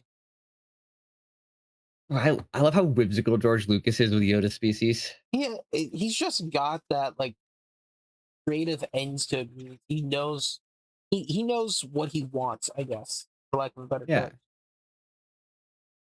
So it's like Like, he gets silly with it at times, and it's great. I that's that's one of the things that needs to be taken when you're making a series, is to like never take it too seriously. Never take it Yeah. non-seriously, but never take it too seriously. You gotta remember, like, Mhm. in the end, in the absolute end, the purpose is entertainment. And if you're failing Yeah. to entertain, then you fail to do what you set out to do. But you also have to have like your passion for scripting. Going all the way back to the start of what we were talking about, Yeah. like the amazing digital circus. You just give up on the series, then why did you even start out in the beginning? Yeah, like, if you start writing something and then you end up, hating what you wrote because your fans are kinda cringe, then you were never a writer to begin with, you're just looking for a paycheck. You gotta do it for yourself. That's the ultimate thing. And that's like true of anything you're doing. You have to do it for yourself. Like, I said I played the Fire Emblem Gotcha game, Fire Emblem Heroes, for like 8 years. Never spent a cent. And then one day I just woke up, got on the game, I realized something. I'm not having Mm. fun. Yeah, It's like, I liked it. I really liked the game, and there was more stuff I wanted to do with it. But I'm not having fun. And if I'm not having fun, why am I wasting my time with this? Why am I logging in for my games? Why am I doing all these weekly challenges? And why am I bothering when, like, I'm just gonna get power crept by those who pay to play, those that whale out, mm, you know? yeah, So it's like, I'm just done, and I stopped playing. I haven't played it since. I haven't looked at the news updates, and apparently it's still doing well. That's like, yeah. And then that's also a thing with gotcha games that I never fully get. Like, it's digital. At any yeah, single point in time, the company could shut down the gotcha game, and then you have nothing. The money's gone. yeah, I love waving that over gotcha and MMO players. Oh, like Regalia Lost, which was by the same company that did Fire Emblem Heroes. They shut down after like 3 to 4 years. People got nothing out of Mhm, that. There was a game I used to play called World Flipper. It was Psy Games, if I'm correct. Uh, and it mm, lasted for like a year. I thought it was fun. I never spent a penny on it. It's like it only lasted for a year. You know what I'm saying? yeah, Like, yeah, nothing keeping these games up, like, permanently. yeah. And then since it's all on a server, it's not like you can download the file and play it after it's done. It's like it's fun Yeah, because they're never gonna give that out for free. Like what was it? Animal Crossing New Horizons or Island Life or whatever the mobile game was that. They let you oh, buy it yeah, for $20. I feel like that was the perfect way to do that seems fair. that. It's completely fair. I mean, it's like, it's $20 for a mobile game, but it's like everything's unlocked. All the future content you're just gonna be able to get. There's no more in-app purchases. Really nice in that regard. That sounds like a good deal, more mobile games should do that. Really should, especially if you like end up, because I like World Flipper. I would play World Flipper. I'd probably drop like $5, $10, play the full game because not as much content was released. Mhm, All right, but it was like a pinball based gotcha. I just throw it on into the background when I was taking a shit. yeah, It's like there's no way for me to actually kind of issue. yeah. Yeah. Like, yeah. Yeah, I don't know. I don't vibe with server-based anything, cloud-based anything. I Oh no. like to own things. Oh, for Very real. controversial For real. take. I love actual ownership. Something I miss so much. I feel like I've mentioned it in one of these before. But when you used to purchase a game, it'd come in with like the instruction manual, Mm. but it was more than that. It was like a dive. Oh, those are so good. I Like love when they used to do that. I was like, I was a big fan of Guitar Hero, but when I came out, I was like the series was kind of done. Guitar Hero Mm. 6, Warriors of Rock was already released, and so you just buy them all used. Anyways, I would remember like being a young lad going home in the car with my parents after going to like a thrift shop, finding it on the cheap, and reading the instruction manual in the car, like all the songs, and then interviews with some of the characters in the game, like they're real artists. I Yeah. miss that. Now you buy a game, there's just like the warning, like don't choke when eating the disc. Yeah. And Uh, even then, you buy the game, it's just the download code now. Yeah, for real. Like if you, it's like you log out of the account, you forget the password for the account and stuff like that. Because you're recommended don't use the same account and password for everything. It makes it easier to hack you. So if you forget that stuff, it's gone. Yeah. Any other games you've been engaging with, or content or media or Uh, whatever? let's see here. I have a huge backlog. Me too. Uh, For real. I dropped the Divinity series because that's kind of like nerd RPG dungeon stuff that has like takes like 200 hours. Yeah. Uh, God of War. I've been going back because I didn't play the Norse God of Wars, so I'm playing through all the Greek God of Wars, and then I'm gonna go into the Norse ones. Oh, I do want to play the God of War soon. They're very fun hack and slash games. Yeah. Yeah. No, I mean, like, I do. I God of War seems like one of the big franchises that It's pretty is big. gonna be timeless. Like, Yeah, I mean, it started on the PS2 and going back to I'm playing the PS2 one right now, and it really hasn't aged today. It still controls perfect by today's standards. I feel like a part of that is like the content that you're engaging in, because it's like alt history. Like, the Greeks and the gods and stuff like that. It's real. Hmm. Yeah, So, well, not saying that the Greek gods are real, but like the history is based off of real life. yeah, So, and like, like you're in like real locations going doing fictional acts, and it just kind of works. the Assassin's Creed. I love Assassin's Creed. I know I want to play. I want to play Assassin's Creed, but I'm trying to go for Batman Arkham right now. Oh, fair enough. Because I know you've Assassin's recommended Creed is that. a trip. Yeah, yeah. Assassin's Creed is great if you stop at like, Black gosh, there's Flag. definitely a stopping point, which is before the RPGs. To go to RPGs. Yeah, so after Syndicate, which I think is officially 6, it becomes Origins, which okay. So Origins is in like ancient Egypt and it's called Origins, so it details the origins of the assassins. And that's pretty cool. And then the RPG aspect really overstays its welcome with Odyssey, which is Greek, Roman, Yeah, Odyssey, Odyssey whatever. is like Greek or Roman, whatever. Yeah, and it takes place way before anything happens, and it has pretty much nothing to do with the Assassin's Creed lore. And it's like, okay, why do we do this? Why are we doing this here? Yeah, And then Valhalla comes out, and it's like, all right, Viking Simulator, why not? So I say Origins is like the hard stopping point, but at least get the Assassin's Creed 3, which is the fifth game. mhm, But at least get to 3. yeah. I know a lot of people look fondly on Black Flag right now. Absolutely. Okay, Black Flag. Do you know it's getting a remaster? No, I didn't. The Black Flag is getting a remaster, despite people A already looking fondly back on it, B controlling perfectly fine because it was came out in 2013 on the PlayStation 3 and Xbox 360. Controls perfectly fine, whereas Assassin's Creed 1 is not getting a remaster, and it kind of controls like a block of ice on a on an ice rink. Yeah, Not fun, not great. Needs a remaster. Not getting a remaster because pirate nostalgia. Yeah, a lot more people grew up on Black Flag than But, like, I grew up on Black Flag. I love Black Flag. I didn't play Assassin's Creed 1 till I was, like, 19. yeah. But, like, come on, you're telling me Assassin's Creed 1, the way it is the best way to experience that? No. No way in hell. No, for real. They just remaster it. Throw in a bundle kit.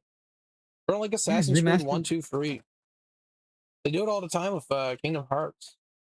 or they did remaster 3 on the they did remaster 3.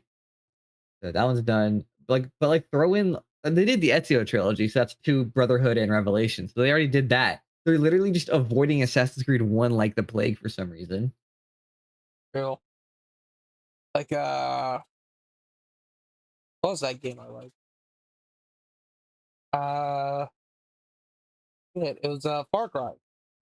Oh, I love Parker. I love Far Cry so much. Oh my gosh, Primal was such, like, a weird pick, it was so based. I like I played 4. I know a lot of people like 3 is the best game. Yeah, but I think 4 is better than 3. I think 4 I is way think better than Pagan Min 3. is like a great character. Piggin Min is goated.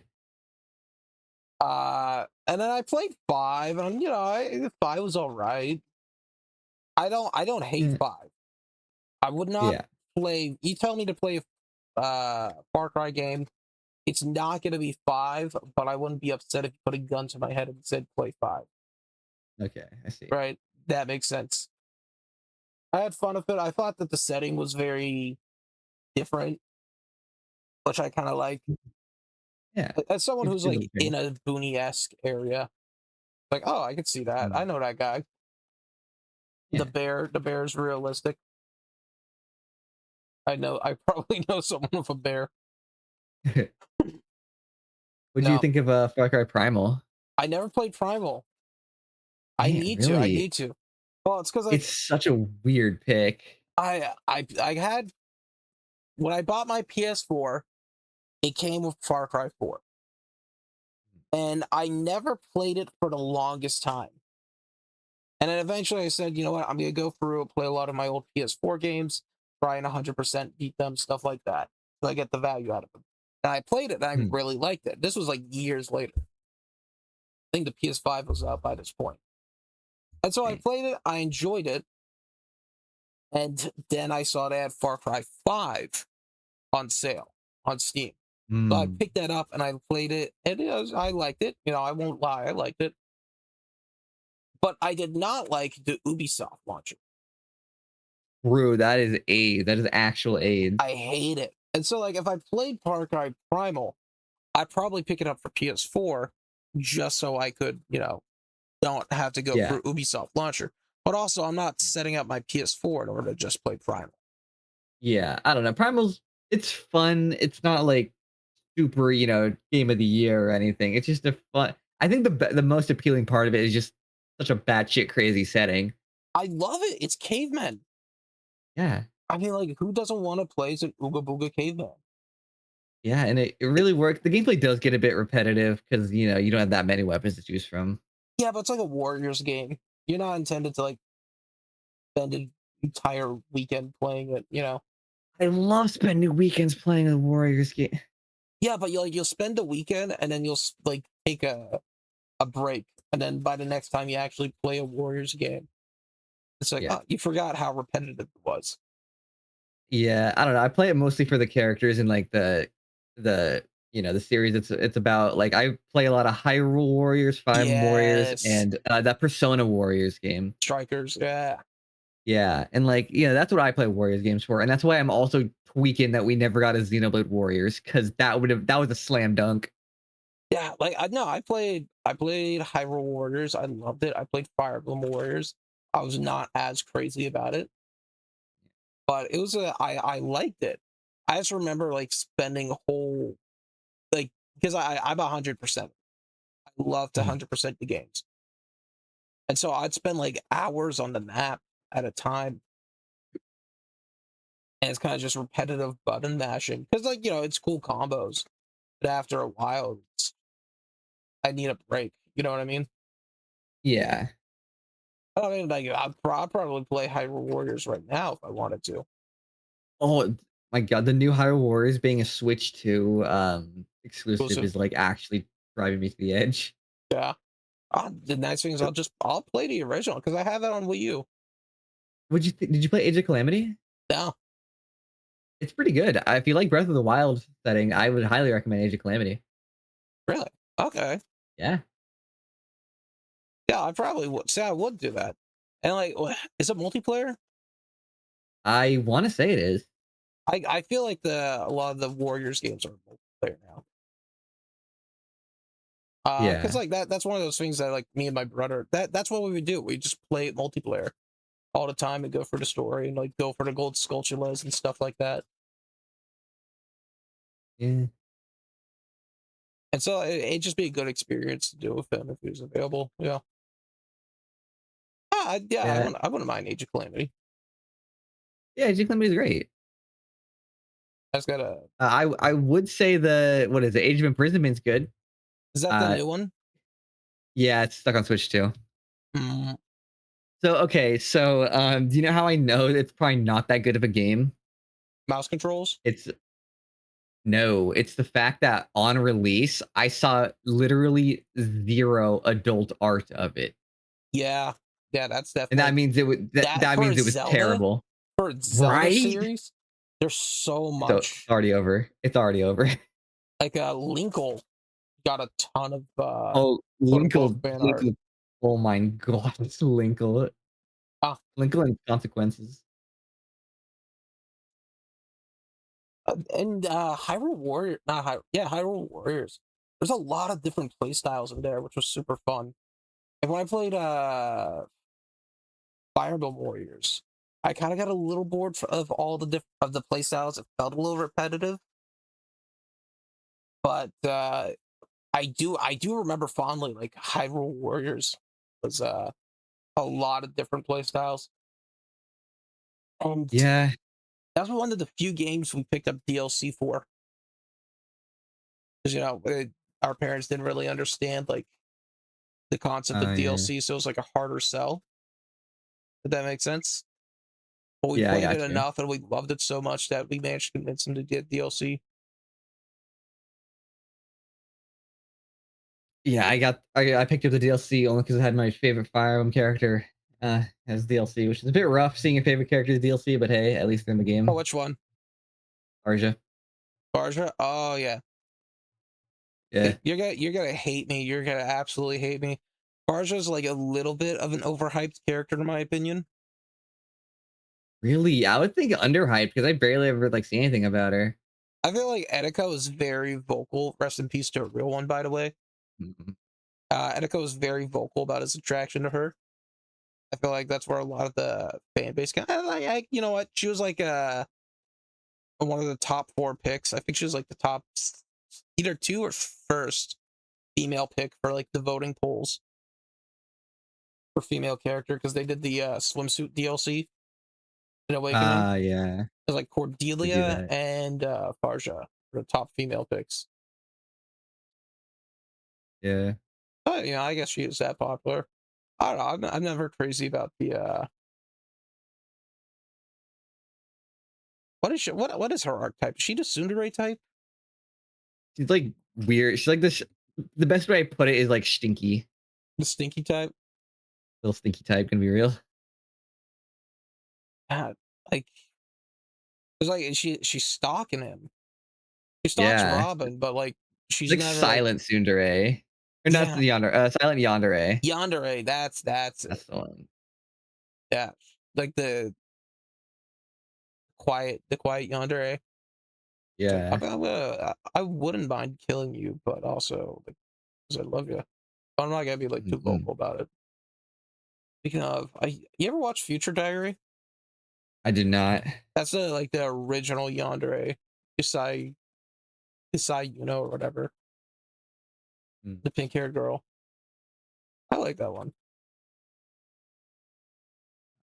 Yeah, I don't read any manga now that I think of it actually. Really, Yeah. I need to read some more just because it's so much easier than watching. Like Mm. what's that one with the sword? I think Kagurabachi. I kind of want to read that one just because like people were shitting on it for a long time, but then they picked up and people were saying, "Wow, it's good." Huh.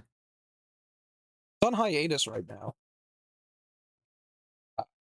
Apparently, they're going into a major arc, and the author wants to like get it right, so he went on an indefinite hiatus, which I respect. Mm. Uh, Yeah, like when Miyamoto said, "What is it? A delayed game is eventually good, but a rushed game is bad forever." for real, for real. And then they rushed out Tears of the Kingdom.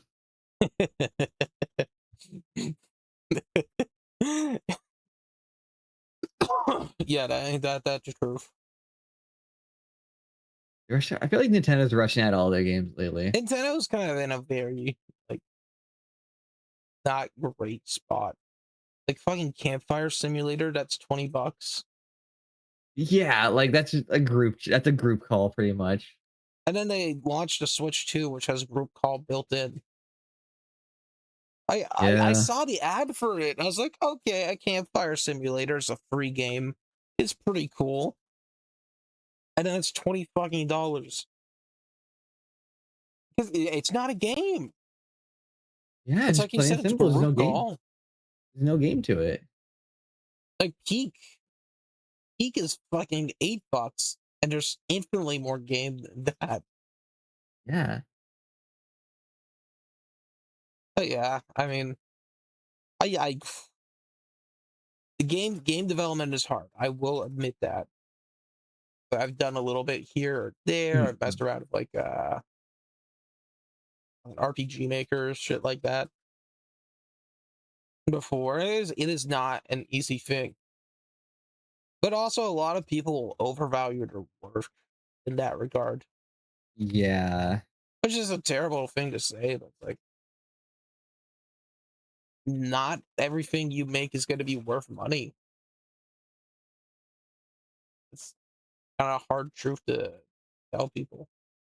Now, where do you, in that regard, where do you stand on console development instead of game development? How do you feel about that? Console development, that's tough. Well, one of the things that I think you need to take into account before that is the way you're going to make money, first and foremost. Because Mhm. consoles, if a PS5 costs $500, then it costs like $600 to make, or something like that. They always lose Allegedly. money on making the console and actually selling it because they're going to make it back with games. Mhm.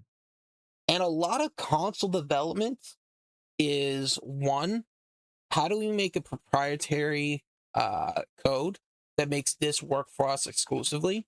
And two, how do we reshape these computer parts to work in the console?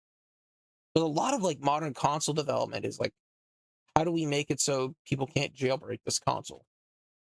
Yeah, I'm feeling that. Like, I like computers. I like working on computers. I like messing around with them. I think that's fine. I think it playing good, but console development, I'm not crazy on. I don't know if that answered the question you're trying to get across. I mean, that's pretty good. That's a pretty good answer to it. Like, I don't really think that we are in the need for the console wars. Right, because you either have a PC or you just buy something from Nintendo. Kind of, yeah. I mean, I And get even that. like Go Nintendo again. is losing a PC with emulation because the Switch One is like very much easily emulatable now, Yeah, and we're just waiting on the Switch Two, which is a whole nother can of worms. but that just came out. There'll be plenty of time to get that figured out. It came out in But the sense, Xenoblade launches in spring. I need it now. yeah. Yeah, the people working on it are crazy because like so there's two groups working on Switch 2 emulator, and one of them's called Pound and one of them's called Oberomi. Hmm. And so I think Oberomi, I'm in both of their discords and I'm like looking this up. And Oberomi is like they're posting memes in the announcements channel because like there's no news on it. Yeah. So they're just having a laugh, posting memes in the announcement channel. You go to or that's Pound. So you go to Oberomi, and their channel's just like don't talk to me. Don't post anything about this. Don't post anything about ROMs. Don't even look at me. If you say anything about these things, you get instant ban. Shut up and stay here and like watch. Dude, I feel that. There used to be an adult game that I played uh called Monster Girl Island. Oh, classic. Not the like Monster Girl Quest, but Monster Girl Island. Oh yeah, Like I know. the I know. Oh, okay, okay, just making sure. And it was good. Then 20 like 2022, there was like nothing. They kind of stopped production, but he was working on the game. It was just a prologue that you played, right? Mhm. Last build was 2021. No news. 2024, they put out a series or an announcement. Yeah, we're scratching the entire game, and I'm gonna remake it into like a dating sim. Oh no. Uh, yeah, he's changing it to a visual novel, which is like you lost Ah. the you lost so much of the appeal of it. That sucks. And then there was like conversation and discussion. It's like, yeah, no, the creator kind of just got addicted to Genshin Impact. That's a Oh no. Bro, indie devs are like, oh my gosh. Indie devs are wild, dude. They can never finish their game. They'll do anything but finish their game. I know, but it was like at a point, it was similar like that, where it was like, if you mention Monster Hunter Island or talk about why it's not out or whatever, yeah, you're banned. You're done. Yeah. Nothing. And like people are still there. They're still talking about it. Or like the Discord's still active to an extent. It's like, oh, nothing. No follow up. I don't. We haven't had any news since like it was January 1st, January 2nd. That news update that they're switching to visual novel. There's still been nothing. Bro, that's such a like that's like a tale as old as time. I've seen some of my favorite games go from, an actual game into a visual novel countless times. For real. And like, you know what? The story it's not easy because it's still a story. It's still assets you gotta make. But compared to Yeah. any other game type, it is definitely the easiest to make. Bro, there's this one.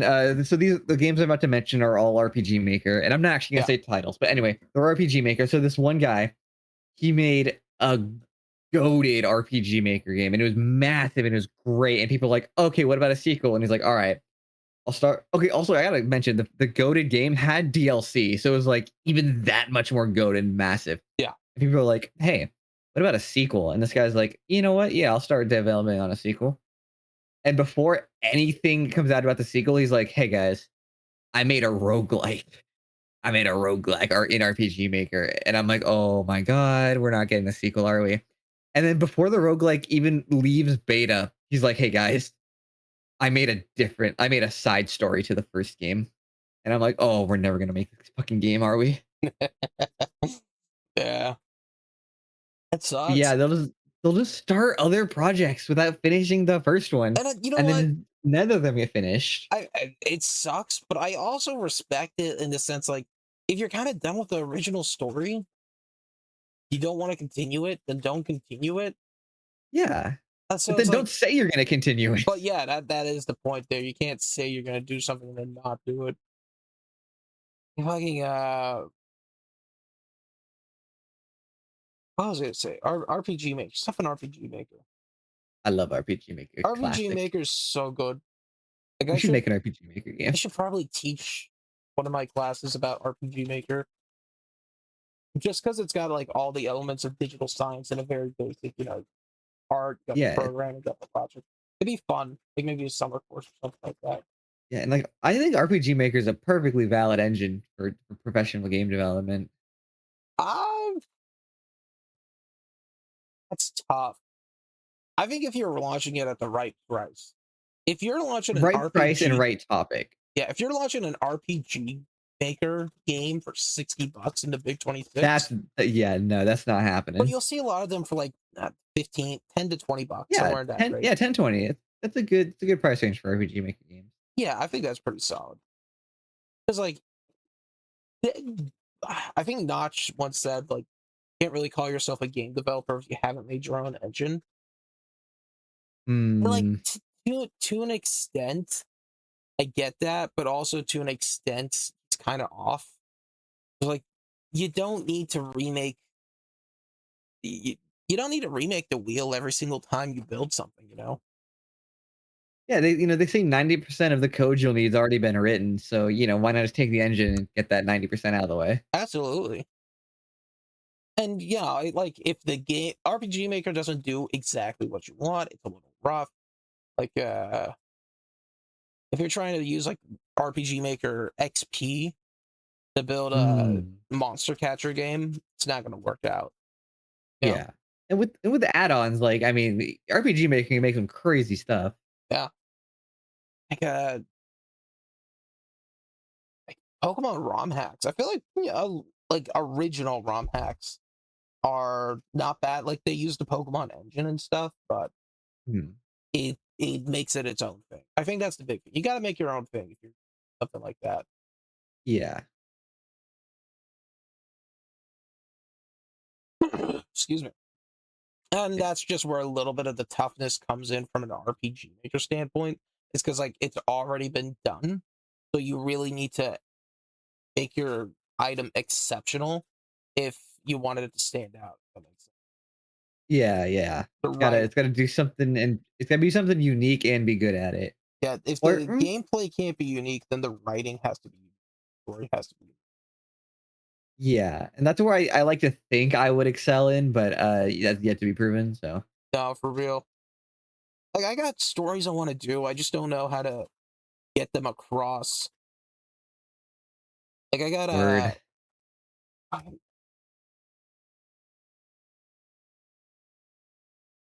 I got two major stories. One I could probably do an RPG Maker. I just don't know if I want to. Just because I could think of me like five other ways I could portray it. But then the Mm. other story is like a combat story, like a Ah, arena tournament, like Baki or uh, Ingen Ashura or whatever martial arts show you want to argue for. And it's just like that doesn't translate into RPG Maker well. yeah. So like on a radio show, that's why I'm kind of thinking about going in with that because I can't draw, Uh, as everyone has seen from my blended artwork going on so hmm. far. Uh, the piece, but How do I get rid of the Zelda timeline? It's kinda I blocking my don't view. know. I kind of just accepted that it's there now. Alright. But like I could I do like a little four panel comic? Sure, it wouldn't be very visually appealing. I could get a joke out. You wouldn't want me to do a full in an artwork. Hmm. But you know what? This day and age is like one of the best ones for independent artists. I don't know how I feel about that one. Like what the AI argument, like or AI as a competitive force in the market, it's rough. But the fact that you can go online and get a commission has made it so much easier to be an artist. I would still argue even without AI, it's a very oversaturated field. It's very oversaturated because of how easy it's become. Yeah. Like, excuse me, it is tough, but then also you kind of develop your own style in such a way that people recognize you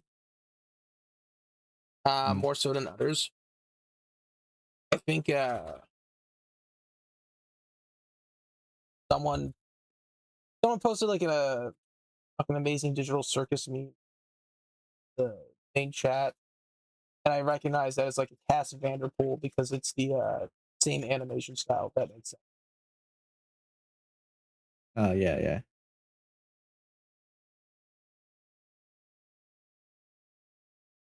It's making me sign up for Magna. I already signed in. I, you're just gonna see this for the remainder of this, and whoever's looking Dang. anymore. Anyways, Mhm. oh, you know, we're about 2 hours in. Oh, dang, already? For real, that's the one thing I love about talking is just you can talk for hours. Yeah. Oh, but I'm down to keep on going if you want, but yeah. Yeah, I have nowhere to be today, so Yeah, let's keep on going. right. Uh, yeah. What else is there to complain about? Like, you're right that the market is very oversaturated. Let's get it regulated itself in the terms of that those who are not as good as artists uh will kind of get pushed out of the scene a little bit, as terrible as it is to say. Like the AI boom has actually helped fight against that because there's a larger force of support for artists over AI at this point in time. So even those, I'd argue they both have their uses because you gotta so like the people who are against AI are just a very vocal minority yeah, because no, AI products and images still sell very well. oh, I'm a huge proponent and component like supporter of AI. I just understand both aspects of the market. Like the Mm, movie, one of the movie theaters near me, because we're a small town, right? yeah. If a potato plant gets shut down, that could probably kill the entire town. Mm, Uh, so in a town adjacent, there's a movie theater, and they've been going like ham and trying to get stuff going, like summer movie offers, children's activities, stuff like that. They're trying to survive. So they'll do mm, like AI for their promotional art. Like I can find a photo that doesn't dox me, I'll share it. I was like, okay, we're gonna watch the K-pop. We're gonna have a showing where it's like $10, watch the theater, get a drink and a popcorn, right? mm. It's not like an IMAX movie. Tickets are normally like $8, so it's like not a bad deal at all. Anyways, the K-pop Demon Hunters was one of the movies they offered, but it was Demon Slayer Tanjiro as the image because it was like AI generated. Oh yeah, yeah, But also, if you think about it, if the movie theater is struggling as it is right now, they had to pay someone like an extra X amount a week to make graphics for them. It's tough. Like the AI is very big for small businesses that really can't afford commission hmm and non-generative AI, which is where a lot of the data centers are built for. Not like tongue Sahur, but like search engine aspect of it. yeah, yeah, yeah, That's very big. That's has a lot of good uses. And, yeah. I'm the kind of person to support a local artist, rather than making stuff with AI because I have the means now. I used to make stuff with AI a bit more before, Mhm. but like now I can actually do some of the capabilities myself. But like I also am not the kind of person to say go burn down the data centers. I don't well, on that front, I'm very much a supporter of, like, local AI because AI data centers, like, post a whole other slew of problems. Yeah. I think AI should definitely be localized. Uh, explain what you mean by localized. Like on its computer itself.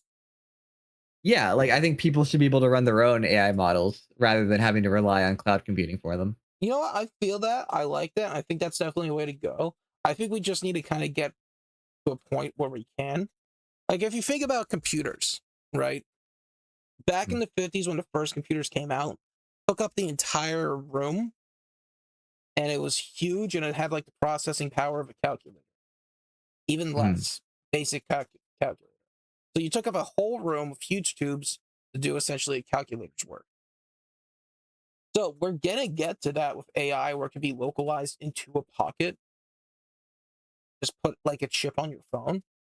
But we need Uh-huh. to progress to that point, which probably I needs like the AI data centers to get to that level. You know what I mean? well, I feel like we're being blocked from that point because if you can put that if you can have just, like if it's that small and each person can own it, where's the money in that if you just buy the chip once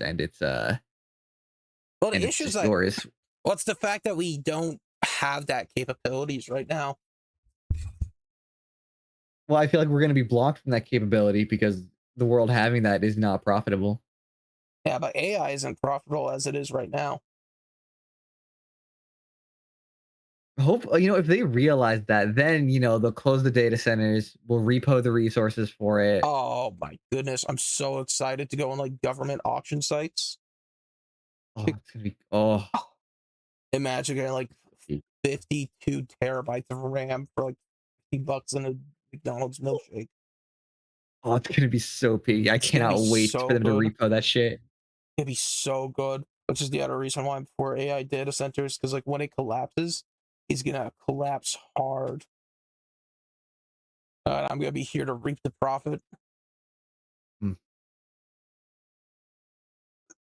Excuse me. Yeah, yeah. I mean, like okay, stuff like that's existed. Like I work at a poor school, right? So Mm. we're not buying new textbooks. We're not paying for like subscription textbook service. So a lot of those materials I have are old, and I don't have supplementary materials for them. So I'll use like Chat GPT to make tests. So I'll tell like, here's the question. I want like multiple choice. Or here's the topic, here's the question. Or here's the topic, here's the question type. Give me a question about this. You feeling what I mean? Yeah, yeah, I got you. But then also like I look at it, and as someone who's done it, it's really not great work. Uh like one thing that I noticed with that is that if you're not specific and if you post it in bunches, it gets overwhelmed and it will like just start repeating stuff. So if I want 15 Yeah. questions and I post all 15 topics at once, it's gonna repeat the same question over and over. Uh so I post them in like batches of 5, and that tends to work better. So it's better on a limited workload, which isn't great in the grand scale of things. Yeah. And it will often, and it's very minuscule with data, but it doesn't do well with randomization. If I say I want A, B, C, and D as potential answers, majority of the answers on that test will be B and C. Mm. So that's one of the things I've noticed as someone who's made it a lot. So what I have to do is, I have to go in, I have to check the validity, make sure it's not repeating, and change it up so it has some variety in the answers of like B, C, and D and A. Or true and false, like say 15 true and false questions. They'll give you like Mm. 11 true and 4 false. It just doesn't get those concepts too well. Yeah. Like it's very poor state. I think we are gonna get to that point. It's like how you're saying, it's not profitable, but that could be said about a lot of other stuff as well that we have ownership with. Like it could be a lot more profitable to rent computers to us, but we have the access to build them. Well, for now, at least with for how things going, because I feel like it's kind of like I don't know how to think it, but like each problem's perpetuating a different one. Like the data centers are making it hard to build your own computers, so we'll rely on renting computing. And basically, if the data centers collapse first, no problem. We'll take those parts and we'll back to local computing. But if just, people reach a point where they just say fuck it, let's start renting computers, the AI generators then become profitable, and that's a whole separate issue. You know what? That's a good point. That's a fair point. It's kind of like kind of got to make sure the bubble pops before people start renting computers. Yeah, that's kind of an issue as well. Is like people will give up on their aspect of protest for ease of Yeah. convenience. Like if no one used AI for like 2 weeks, it would collapse. You know what I mean? Yeah. And I'm just using AI because that's something that we're talking about right now. But people will collapse and go back to using it just for convenience. Yeah. Uh, no, but I mean, like, there's only so much that we can do. Yeah. Yes. You just gotta kind of wait and let it improve, then keep doing our Yeah. thing. Huh, yeah. But like, the Xeno. I want to go back to that because I never played Xenoblade or Xenosaga. Oh boy. All right. Uh, What do you want to talk about? talk about whatever about it. Like, okay, so Xenosaga, All right. Let me just pull up the tweet. Hold on a minute. yeah, because I never played it. I've heard great stuff about it. I know So that. I think it's probably my favorite series of JRPGs like ever. Mhm. I And know. I can say without hesitation that I absolutely hate it. Yeah, I know a It's lot of people so gassed up Xenoblade. Xenoblade is a lot better than Xenosaga. I still really like Saga, but Blade is just objectively better. Yeah, I know Xenoblade was like kind of underperforming on the Wii. Uh, and then like it came one of those cult classics, Yeah. which led to Xenoblade Chronicles. So Xenoblade Chronicles is Xenoblade 1. So Xenoblade One is Xenoblade Chronicles 1. okay. Which makes the new Xenoblade game a much bigger problem because so we had Xenoblade Chronicles 1, Chronicles 2, Chronicles 3. Okay. And this new game is called Xenoblade Genesis. It's not Yes. Xenoblade Chronicles Genesis. It's just Xenoblade Genesis. Anyway, this is this is my trying to sell the Xenoblade series to somebody.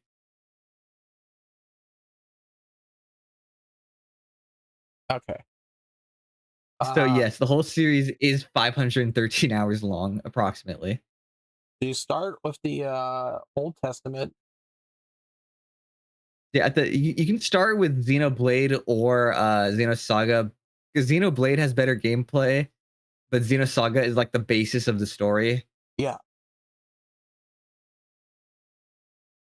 But yeah, Okay. it's wild. Let me pause this real quick so I can refresh the page and hopefully get the magma open again.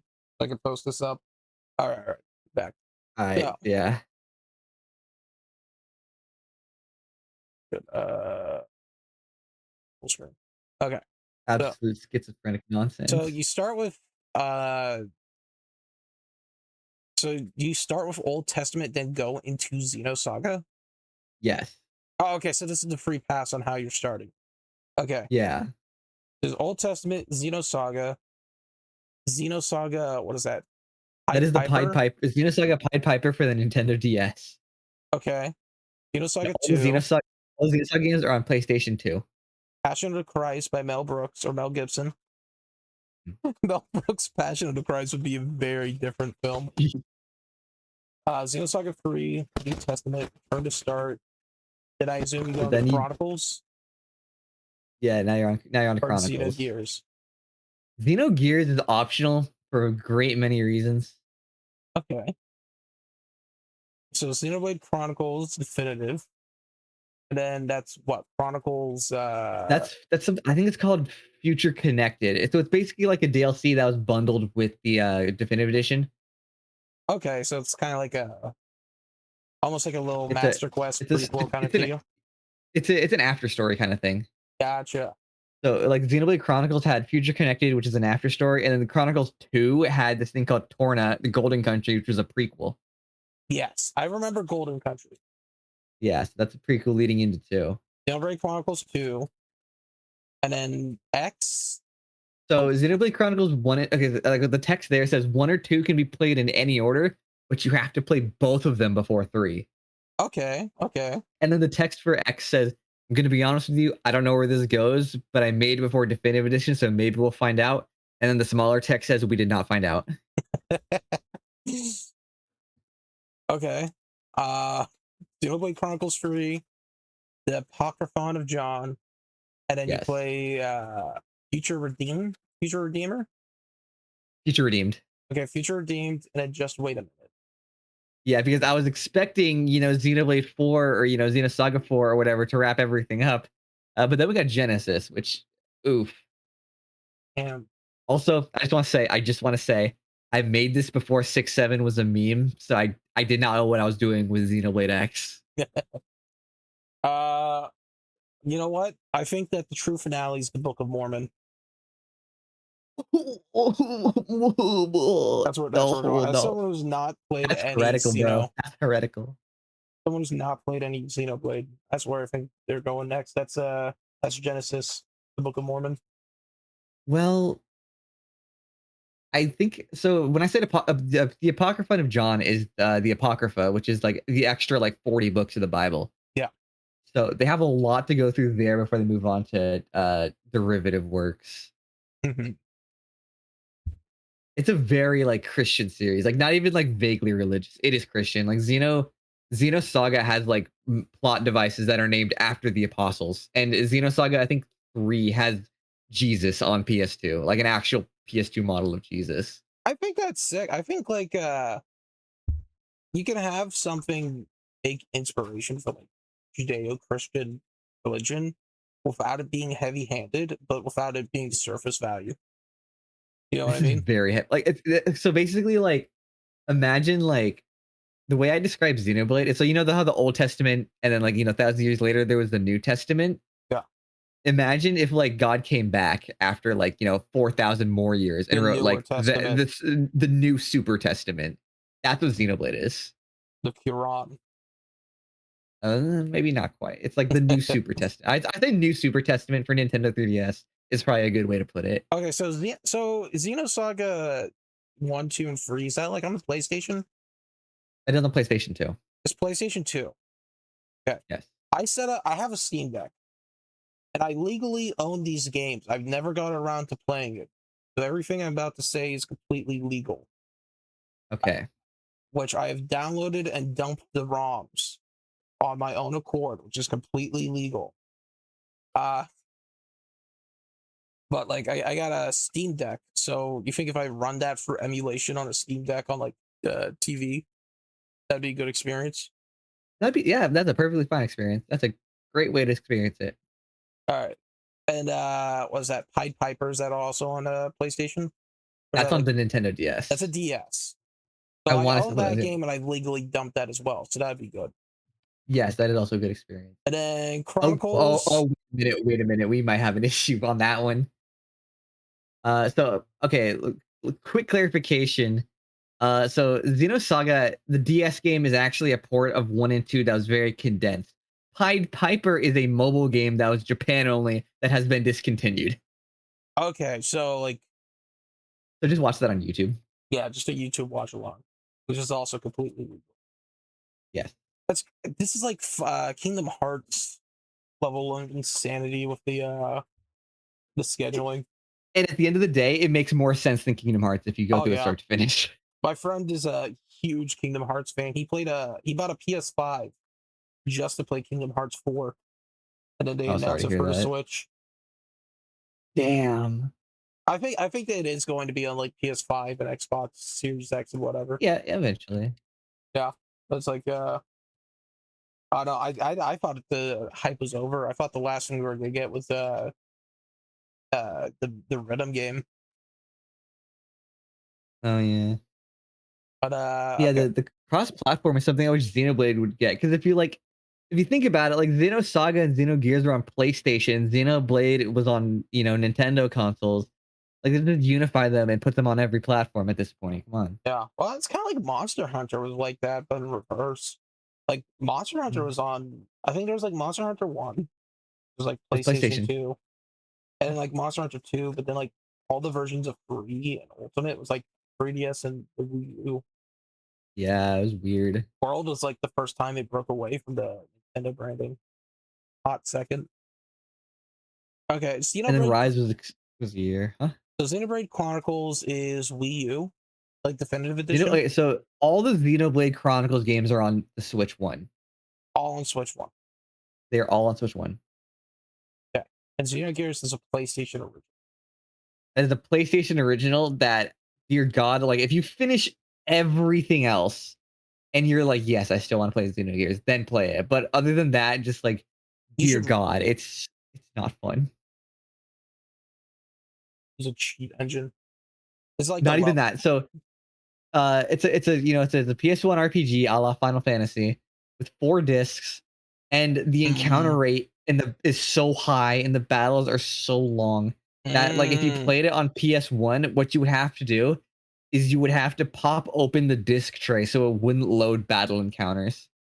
That's That is an sick. actual tech that people had to do. I love that. I love that. Oh Like, my god, it's such ass. I'm playing for my legally dumped version of Pokemon Fire Red, again, but on an emulator, and it's just like I don't know how people played this without fast forward. Okay, well, Xenosaga is the opposite, or Xenogears is the opposite, because if you legally dump your game, you cannot avoid encounters the same way. Yeah, but there's still probably a fast forward feature. You don't need it. If you're avoiding encounters, you don't need it. Like the maps aren't even that big. It's just there's so many encounters. That's what takes up all your time. Mm, It's insanity. And then okay. X is cool. X is also on Switch. So 1 through 3 and X are on Switch 1.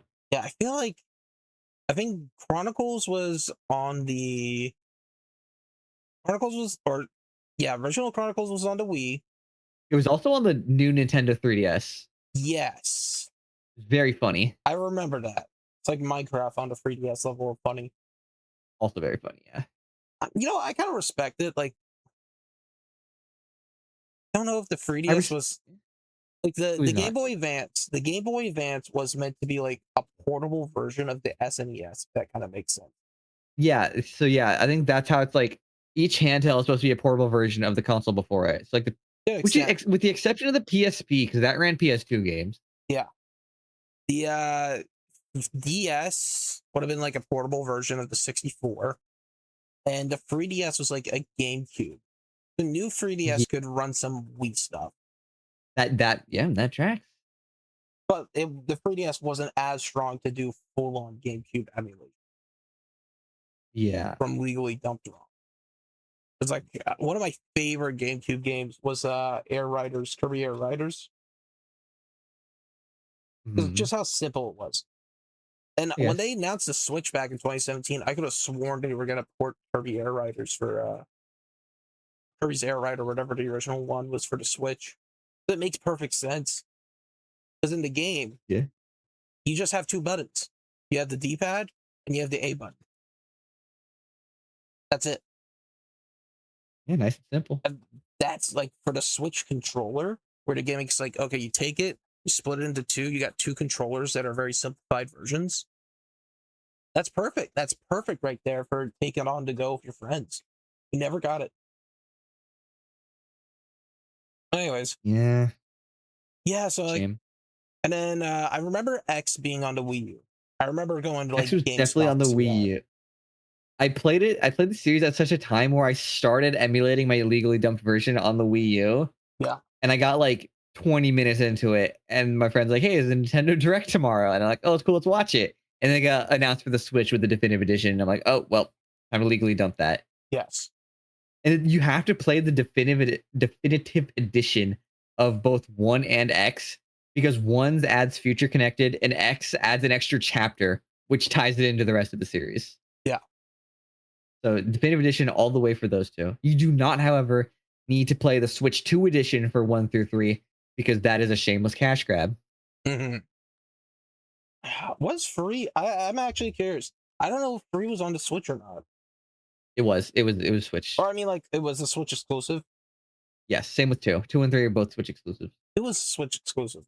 I could have thought that Yep. too was Wii U, but Oh, X being Wii they U needed the exclusive. extra processing power for the jiggle physics. I respect it. I respect it. Yeah, it was crazy. Like looking back, releasing X before 2 is just a wild thing to do considering the story of the games. Is this a game that you want to like 100% complete before you move on No, to the next dear, one, or dear God, no. If yeah? anything, you want to do as little side content as possible. Okay. Oh my God, because I know someone who plays games like that, and he tried to 100% one, and I'm like, dude, just don't, No, when don't even bother. I played Final Fantasy 15.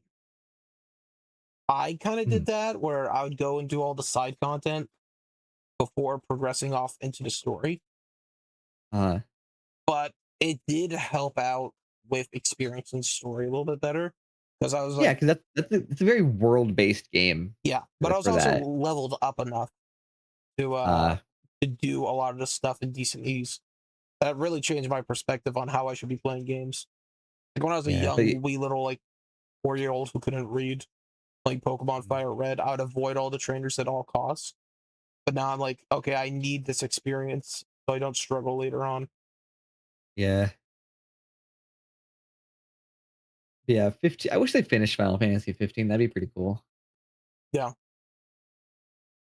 I liked it. I thought 15 was cool. It was good, but, like, you could tell the exact point where they lost funding. Yeah, Chapter 8. and At the end of then chapter 8, they're like, "It's over." and then we have Forsaken, which is the spiritual successor. Forsaken? Forsake. It's the same exact engine. Like two games was made on the same engine for Final Fantasy 15. It was like Final Fantasy 15 and Forsaken.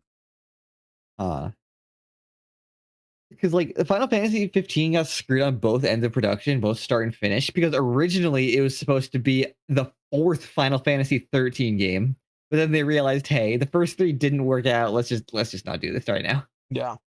And then at the end of production, it was like, let's just move assets to 16." And then 16 wasn't even a Final Fantasy, it was a Devil May Cry game. True. I do like the character group. I like Noctis. Right. I They're like Noct goated. I like Noctis. I like Gladio. Prompto's pretty all right. I wasn't like a big Prompto stan, but I'm happy He's with him. yeah, I liked him. I liked what they did with his character. And then Did Ignis. you Yeah, play I the like. DLCs? Yes, I played the DLCs. Arden is goated, dude. He's the Yeah. man. I will say, like, I don't like when a villain comes out of nowhere. Like, Hmm. you do any JoJo stuff? Yeah, 1 through 5. 1 through 5. Okay, do you do not want any spoilers on 8, or do you not care? I do not care about 8. Okay, because like 8, I was vibing with it. And then it's over, which I did not care for because the main villain just comes out of nowhere. It's rock humans. They're fighting against rock humans, which like okay, that's a Hmm. parallel to part 2 of the Pillar of Men. Yeah. Uh, and like okay, they're cool, they're interesting. I'm wondering how they develop. And then the boss is just a teenager, and then he gets killed, and there's no great conclusion. Which I do appreciate when a film doesn't have, or a film or a story or whatever doesn't have like a great conclusion. It kind of is just done. We now live with the side effects. Mhm. But it's like he wasn't prompted. There's no foreshadowing or foretelling besides like a one scene from chapter 12 or whatever. Damn. Like Diavolo gassed up the entire way for the most part as the boss. We didn't really see him until halfway, but we knew about him. Kira Yeah. halfway. Cars, essentially from the beginning. Like probably like I don't know what episode 3. Yeah, it's just like 12 episodes, so maybe a quarter of the Yeah, way. somewhere around there. Dio from part 3. Like you have to have build up for a villain in order for the villain to have impact when he's finally defeated. Yeah. Because he comes in like if part eight's 100 chapters, he comes in like chapter 85. And 15 chapters is not a lot to develop a villain. He's as powerful as hell, yeah, but it's like, ew. Yeah. No, it's like, yeah, no. But anyways, I bring that up because like the villain for 15, that's Arden, right? I'm trying to remember. Yeah. Yeah. Arden like felt like he kind of came out of nowhere in that sense. Because I don't know, I don't really remember him since like He the was there since, like, chapter 2, I think. 1 or 2, 2 or 3. I remember him at like the meteor He or was like definitely there you meet him at the docks, and then he's very prominent at the meteor. maybe I divvied. Yeah. The big thing was like when he blinded Ignis. And well, Yeah. a spoiler for a game that's like at least 10 years old at this point, guys. Sorry about that. But like I remember it picking up from there. It didn't feel too fast. Maybe I gotta like replay 15. Yeah, because he was definitely present and foreshadowed as a villain Yeah. throughout the whole game. And I The- think his like character was like just basically hiding who he was. yeah. And so he was there, but you might not have seen him as the villain, and that's kind of the point. That and it's probably one of those experiences where it's better a second run through Yeah. for that in that respect. Like I need to play for 7, but I've seen so many playthroughs of 7. Oh, Sephiroth. dear God, which 7? Which fucking 7? I probably do. I don't want to say it. I don't want to do the new one where it's like Final Fantasy 15 combat. I want like a JRPG, but I also don't want the original one, if that makes sense. Yeah, and I think the new one works. People rag on the new one because it's different, but it's just old people nostalgia glasses because the new combat really works. It does work. I mean, if that's the case, It I'm fine with flows that. beautifully. I'm not Yeah, a it's fan of like great. splitting it into 3 games, but it was split into 2 discs, Yeah, which neither I were like. they. Oh my God, it's such a mess. Like, okay, here's the thing about the story of Final Fantasy VII. The PS1 version is an absolute fever dream. I don't care what old people say. The It's a PS1 version of PS1 Final Fantasy game. VII makes no sense. Yeah. I thought it was a PS2 game. No, that's Dirge of Cerberus, which is takes Damn. place like years later, and it's a third person shooter and it sucks. Anyway, PS1 Final Fantasy VII, absolute fever dream, nonsense schizophrenic storytelling, not as good narratively. Gameplay wise, it was pretty cool. Yeah. And like the little world building things were pretty cool, but just as an overall narrative, absolute nonsense. Remake trilogy, slightly less of a fever dream. However, here's the issue here. So you know how it's, the quote unquote remake trilogy? Yeah. It keeps the PS1 version canon. Okay. Okay. Now you might be wondering, how does that work? I am also wondering how that works. And I've played through both of them already. Yeah, I We'll find out in spring, I guess. I mean, okay, if they drop like a triple bundle for like $60 or something, I wouldn't mind picking that up. Well, I just don't. currently the first two parts are on sale at like 30 something, 20 or 30 something for the both of them. Yeah, that's not bad. I mean, but I also want to buy it all at once so that I can play through it all at once. Because I like I've guess. already waited this long, if that makes sense. Okay, yeah. Like, And like you can't even spoil them yet because nothing happens in them yet. Nothing yeah, happens for 2 games. nothing ever happens. Oh, I hope something happens in the third part. Like I could waffle on about the trailer for the third part so much, but kind of spoilers for a 30-year-old game at this point. It's a 30-year-old game. Spoilers go out like 6 months, and that's even being super generous. You can give like 2 weeks and people will be happy. Okay, so you know Aerith, you know what happens to Aerith, right? Yeah, she gets stabbed in the back by Sephiroth, So yeah, in the literally. PS1 version, she gets stabbed in the back. Sephiroth very clear as day. In the Rebirth trilogy, when they get to that part, that part comes and goes, and you still don't know if she's dead or not. Like, as someone who played it, I genuinely do not know if she's dead or not. Yeah. So, yeah. And in the she's obviously not in the trailer for part 3, but in the menus, they're showing the menus because they're bringing the job system into it for part 3. And Okay. when they're showing the menus and they have everyone, there's an empty slot at the bottom. Mm. So that could be Aerith. It could be fucking like Cisne or something that they brought in from Crisis Core. Yuffie or something like that, maybe. Oh, Yuffie's already in the game. Yuffie was in part 2. Oh, okay. But yeah, it could be a new character. It could be Aerith. But like, yeah, it's such a like. I wouldn't be mad if they killed Aerith Second again. Barrett. Second bear, but yeah, I wouldn't be mad if they killed Aerith again. I'm more mad at the fact that I don't know Yeah. because, like, yeah, sure, she's probably dead, but the fact that there's any wiggle room at all for that is like, what the hell? No, Just like I get say it. Is that. she dead or not? Yeah, Oh, the job system reminds me of Bravely Default. That's one game I want to play. I've been meaning to play that. Someone told me to play that a while back. I think it's like if you like JRPGs, it is one of the ones to go to. But I've heard I have it on my 3DS. I just haven't got around to it. Yeah, I need to legally dump my copy so I can play that. Yeah. That's the nice thing about having like the Steam Deck Mm, hooked up to the TV, is that I don't have to like change my computer setup, and nice. I can experience it like how these games were intended or better than intended. Because I can just sit True. down and just play it. Because you don't need to take on a like I know the Steam Deck prices are up right now because of the RAM shortage and all that. But I'd honestly Yeah. recommend a Steam Deck. Actually, now I'm curious. What's a Steam Deck price? About $1,000. Oh no, that's the GameCube. That's I don't know the what the Steam Brick. yeah. Well, Steam Deck's about to go up soon. Yeah, I got mine off of eBay.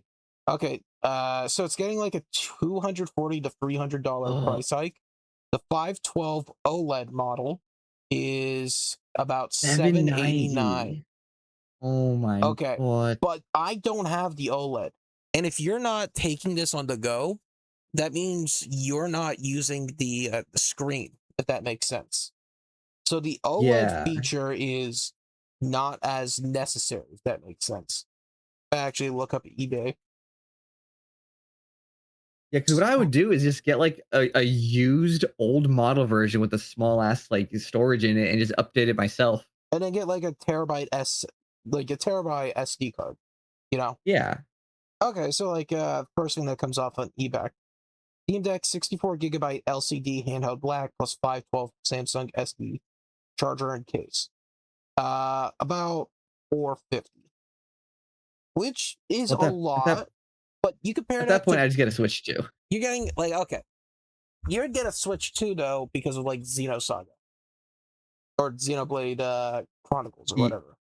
yeah. Like I don't want to say it.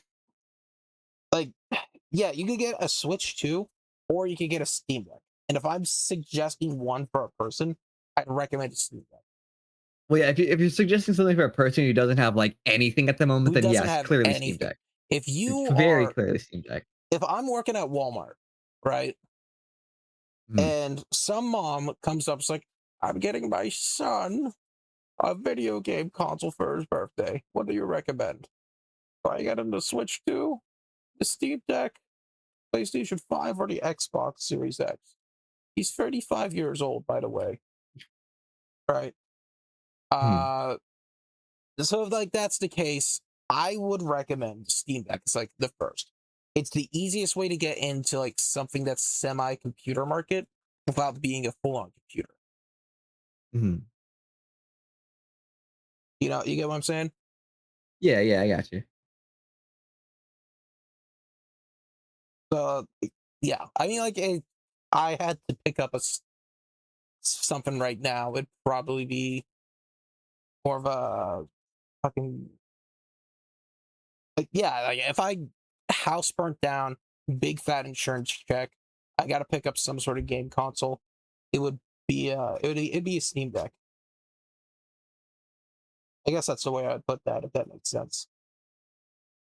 And Yeah. if you like the I can Nintendo games, go for the Switch if that's what you want. But if you really don't know where to start,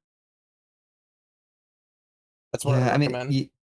yeah, as someone who's just trying to like build their collection at this point, I even if like I got a Switch 2 as a gift, it'd be a bit of a double-edged sword because games are like $70 now. Whereas if Exactly. stuff came out on Switch 1, I could be like, oh, I can legally dump it Yeah. for a bit cheaper.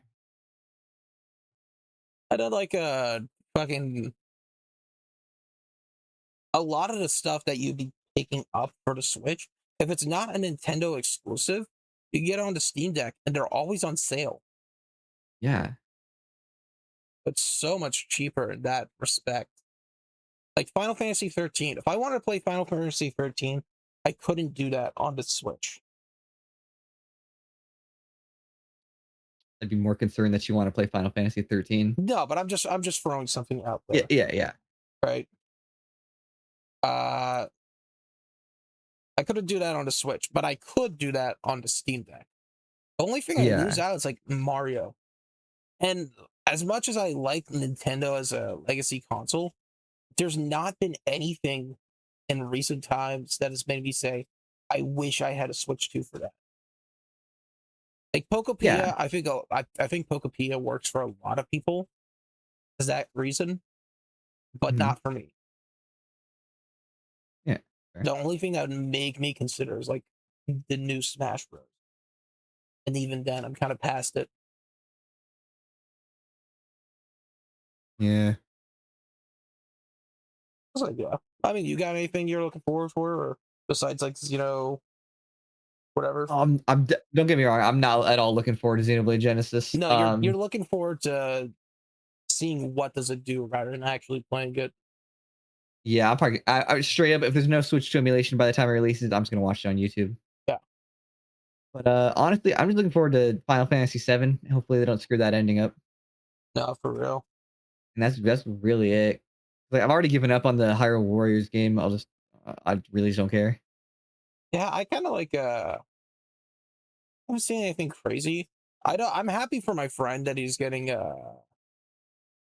Final Fantasy or no Kingdom Hearts 4. I'm not a big Kingdom Hearts guy. I'm not a big Disney. I'm just anti Disney because they've done so much atrocious shit over the years. I can't stand by anything they make. Oh yeah.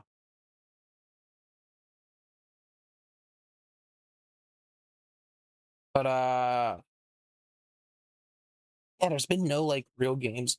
In fact, like when I'm looking at stuff that I'm interested in playing, that's kind of new. It's like reboots of stuff I never got a chance to play. Like Hmm. Sunset Overdrive was a game that looked very interesting. It was kind of like a zombie dystopia kind of game, Hmm. but it was Xbox exclusive, and I had the PlayStation. But I never got a chance to Ah, play it. I never watched it and stuff like that. But I can get it on Steam now. So if I really wanted to pick up something new, that'd be it. There was something that I saw that looked interesting, but I don't know. Or the Lollipop Chainsaw, that reboot looked interesting enough. I know I was oh, I interested have in that. it. I've been meaning to play it. Looks like a good, fun little hack and slash. Doesn't take itself too seriously.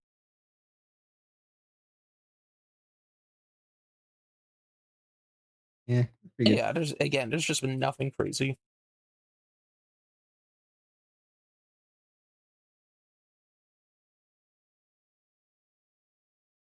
That is sad times for gaming. Yeah, but it's like we gotta have bad times to get into good times. When are the good times? I mean, the indie scene's been doing really well, all things considered. I don't know. I think the indie scene is a lot of friend slop, and I think good with your fun with your friends is just not a good metric of quality Uh, because anything is fun with your friends. that's fair, but there could be also anything that's unfun with your friends. Like, nah, yeah, that's fair. But I still think that I don't want to say this.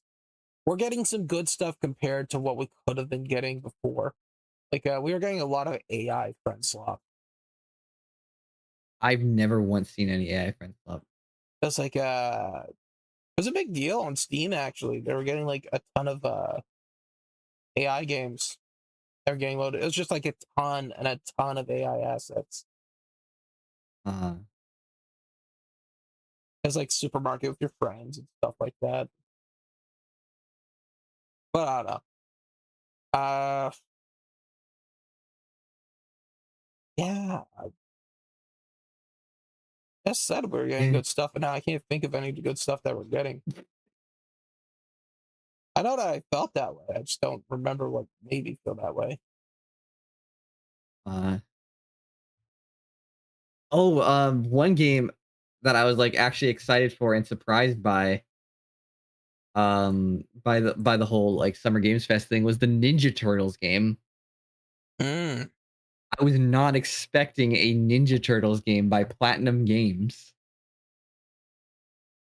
Have we gotten a good beat 'em up recently? I don't think so, but I think I mean Yakuza if you wanna go that route. But the Ninja Turtles game's gonna be a hack and slash because Platinum Games. Yeah.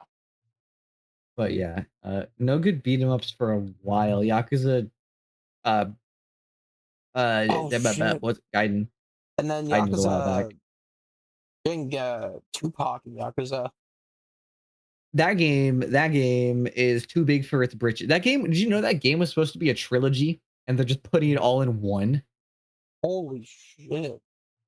Yeah, that game's way too big for its britches. There's no way it pops off like they think it will. I don't know. I don't know. Yakuza fans are insane. They are insane, but they're starting to wake up and realize that RGG's kind of going down the drain lately. Mm, The last good Yakuza game was like this funny pirate spin-off. yeah, Infinite And that Wealth. was only good because it was short and didn't overstay its welcome. Like a Dragon, Infinite Wealth, that DLC. That sucked ass. Infinite Wealth was dog water. Oh, okay. That's not the pirate spinoff. Then. The pirate spin-off was literally called Pirate Yakuza in Hawaii. Okay. Okay. Yeah. Yeah, Infinite Wealth was like actual doo-doo dog water. Damn. It Yeah. sucks ass for Yakuza fans. That's deserved. They're Yeah. Yakuza fans. Yeah, because the whole turn-based thing was funny the first time. It was not as funny the second time. Yeah. Like, I mean, I get it. I'm a diehard Metal Gear fan. And I get like insane fandoms and insane shit. I'm looking forward to the Metal Gear movie. the Metal Gear what? They're making a Metal Gear Solid movie. Oh, I don't know. Video game movies, like Sonic popped off, but like none of the other ones did, and or maybe FNAF did. They But I'm have just been saying, getting like, better. I guess I just think I would much prefer the resources being spent on those movies to go towards the more games. Because like FromSoft, right? They're making a Bloodborne movie, and Oh, Bloodborne was like objectively the worst Souls game, unless you count Sekiro. But Bloodborne is like objectively the worst Souls game, both narratively and gameplay wise. And they're like, yeah, since Redditors go to watch movies, they're like, yeah, this will appeal to the Redditors who say they like Bloodborne just to farm karma. yeah. Yeah. I mean, I think it's a live action film from a studio. I think they just kind of licensed the right, and it's kind of independent from the Kojima esque Konami. Oh, and I think Metal Gear needs Kojima. Metal It Gear needs Kojima. absolutely needs Kojima. There's a reason we haven't gotten anything past 5. Yeah, Because like they did Dead Rising or whatever it was. Survive. Yeah, that Yeah, doesn't count. that was terrible. And then we got Delta, which is like Kojima remastered. Well, Everyone loved that. Delta was great. I really like Delta. I didn't think I was gonna like Delta. I didn't want to like it, but it was really good. It's the best way to play 3. Yeah, you can't go wrong with Metal Gear just because it's crazy, but it's grounded at the same time. If that makes sense. Because the Yeah, end, it's like just a dude in a terrible situation doing his best. mhm. It works beautifully. Yeah, So it's like yeah, I played the original on PlayStation, the 2 disc version. yeah, I got yeah, that from a yard sale. It's great. It's like one of those games I'd put up on a shelf. It's like an art yeah, piece. yeah. Because I wouldn't want to play it a second time. Yeah. I Definitely, the replayability started with 2. Metal Gear Solid 2 is where the series like really popped off. I did play it a second time actually because Damn. well I played through it. I played through it. I got to the very ending when you're fighting Liquid. And then I lost to the Liquid fight. Like I won the Liquid fight, but like he shot out a grenade or something and he killed me at the same time. So I Uh, lost. And then that made me like have to redo the whole section all over again. Like, fuck it, I'm not doing this. And I went camping or some stuff like that, and I forgot about it for like years. Like, okay, damn. I actually never beat Metal Gear Solid. I gotta go through and do that. But yeah, that Liquid Fight bullshit. Illegal Fight is absolute garbage. But man, is it a story? Yeah. I think what I find weird about it is the story's kind of like you need to play the MSX games to Yeah. understand the story fully, and nobody played the MSX games. Like they just did not sell. Yeah. Well, And I got the anniversary collection on PlayStation 3, mm, which was like they retold the Metal Gear and Metal Gear 2 stories, and then he had like a download code for Metal Gear 1, and it was Metal Gear 2 Solid 2, Metal Gear Solid 3, Metal Gear Solid 4, Peace Walker. Metal Gear Solid 4 and Peace Walker, they're two different games. Yeah, yeah. Okay. It was like a double disc. And then I do want to play Metal Gear Rising. Rising is great. I think it's canon. I think it's fine to consider it canon. It's Kojima, everything's canon. It's actually not Kojima. Oh, really? Rising is not Kojima. Really? I didn't know that. Yeah. It's still fine to consider canon. It doesn't like conflict with anything. Like Oh, now Metal Gear Acid, that's not canon. That conflicts with literally everything. yeah. It also sucks. Oh, shit. Yeah. And it's unfortunate that like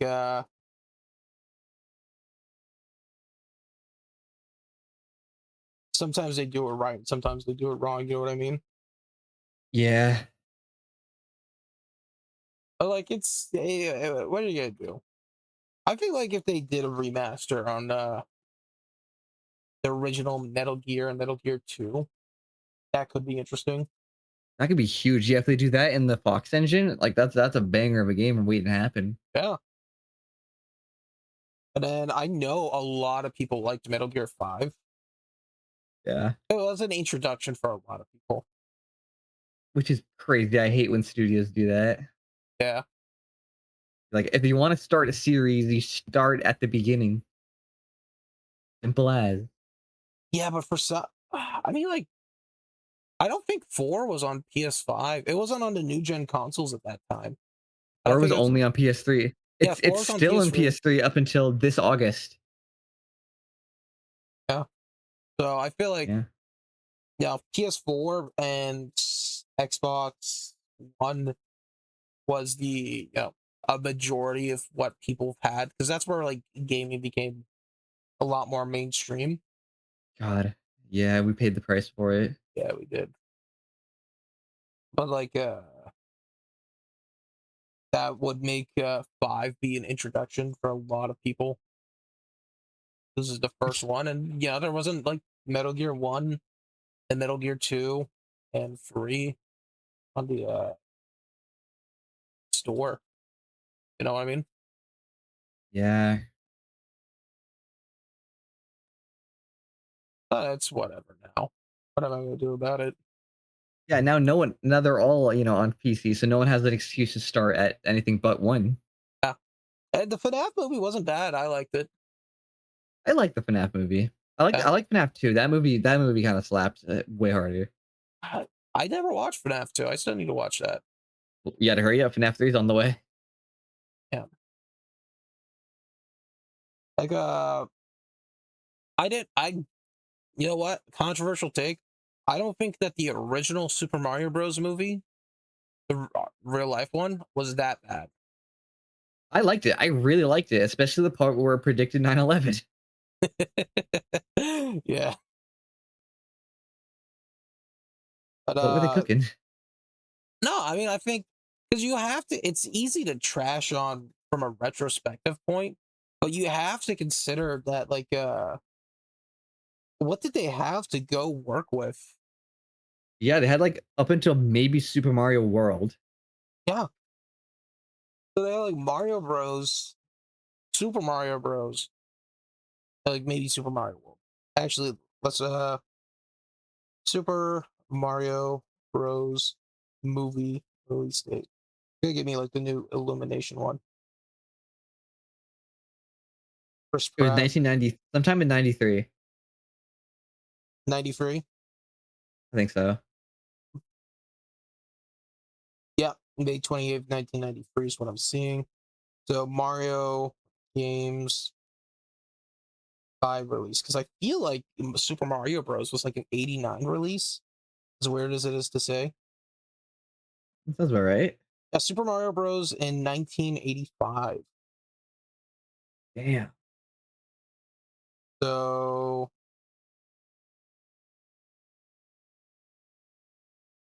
yeah, 1985. We had Super Mario Bros. The game special. Uh, Super Mario Land for the Game Boy. Oh yeah. Super Mario Bros. Free, Nintendo's Play Choice. Super Mario World, Super Mario Bros. Free. Super Mario Kart, Super Mario Land 2, 6 golded coins, and Mario's Missing.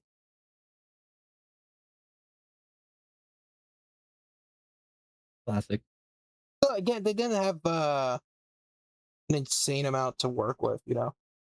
Story and developments could be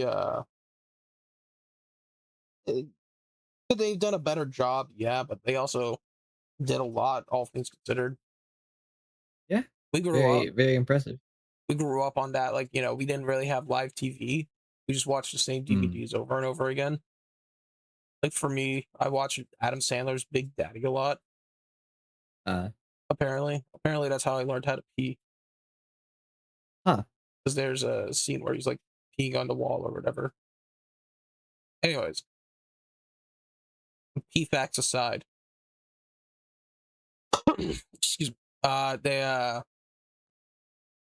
yeah, we just watched the Super Mario Bros. Movie all over again. I remember us like picking it out of like a $5 bin from Sears. Mm. So it was a fan favorite. We love that. Nice. Yeah, I mean, you got much else you want to talk about? Not really. I could ramble on about video games for way too long. So Yeah, I mean, we can keep on that's going, but perfect.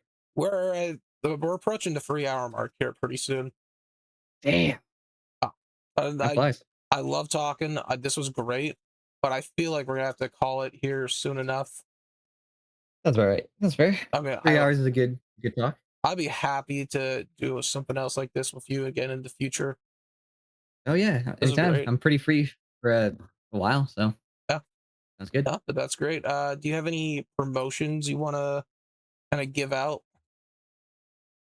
Uh, Go donate to Oboromi or Pound, the Nintendo Switch 2 emulators. I don't know if they accept money, but try to give them money anyway. Buy them coffees. A lot of those times we'll have like a buy me a coffee. Yeah, go buy them some coffees. Yeah. You got any of your own art or stuff you want to donate? No pressure, or donate. Accept donations if you want. You got any of your own art or socials you want to promote for yourself, or no? Nah, All right, nah. it's fair. All right, well, that's gonna do it for us today. I hope that you here at Sloppy World have been enjoyed this conversation. All like three of you who watched the first 30 seconds of this. But yeah, I hope to see you next time. Peace. Bye.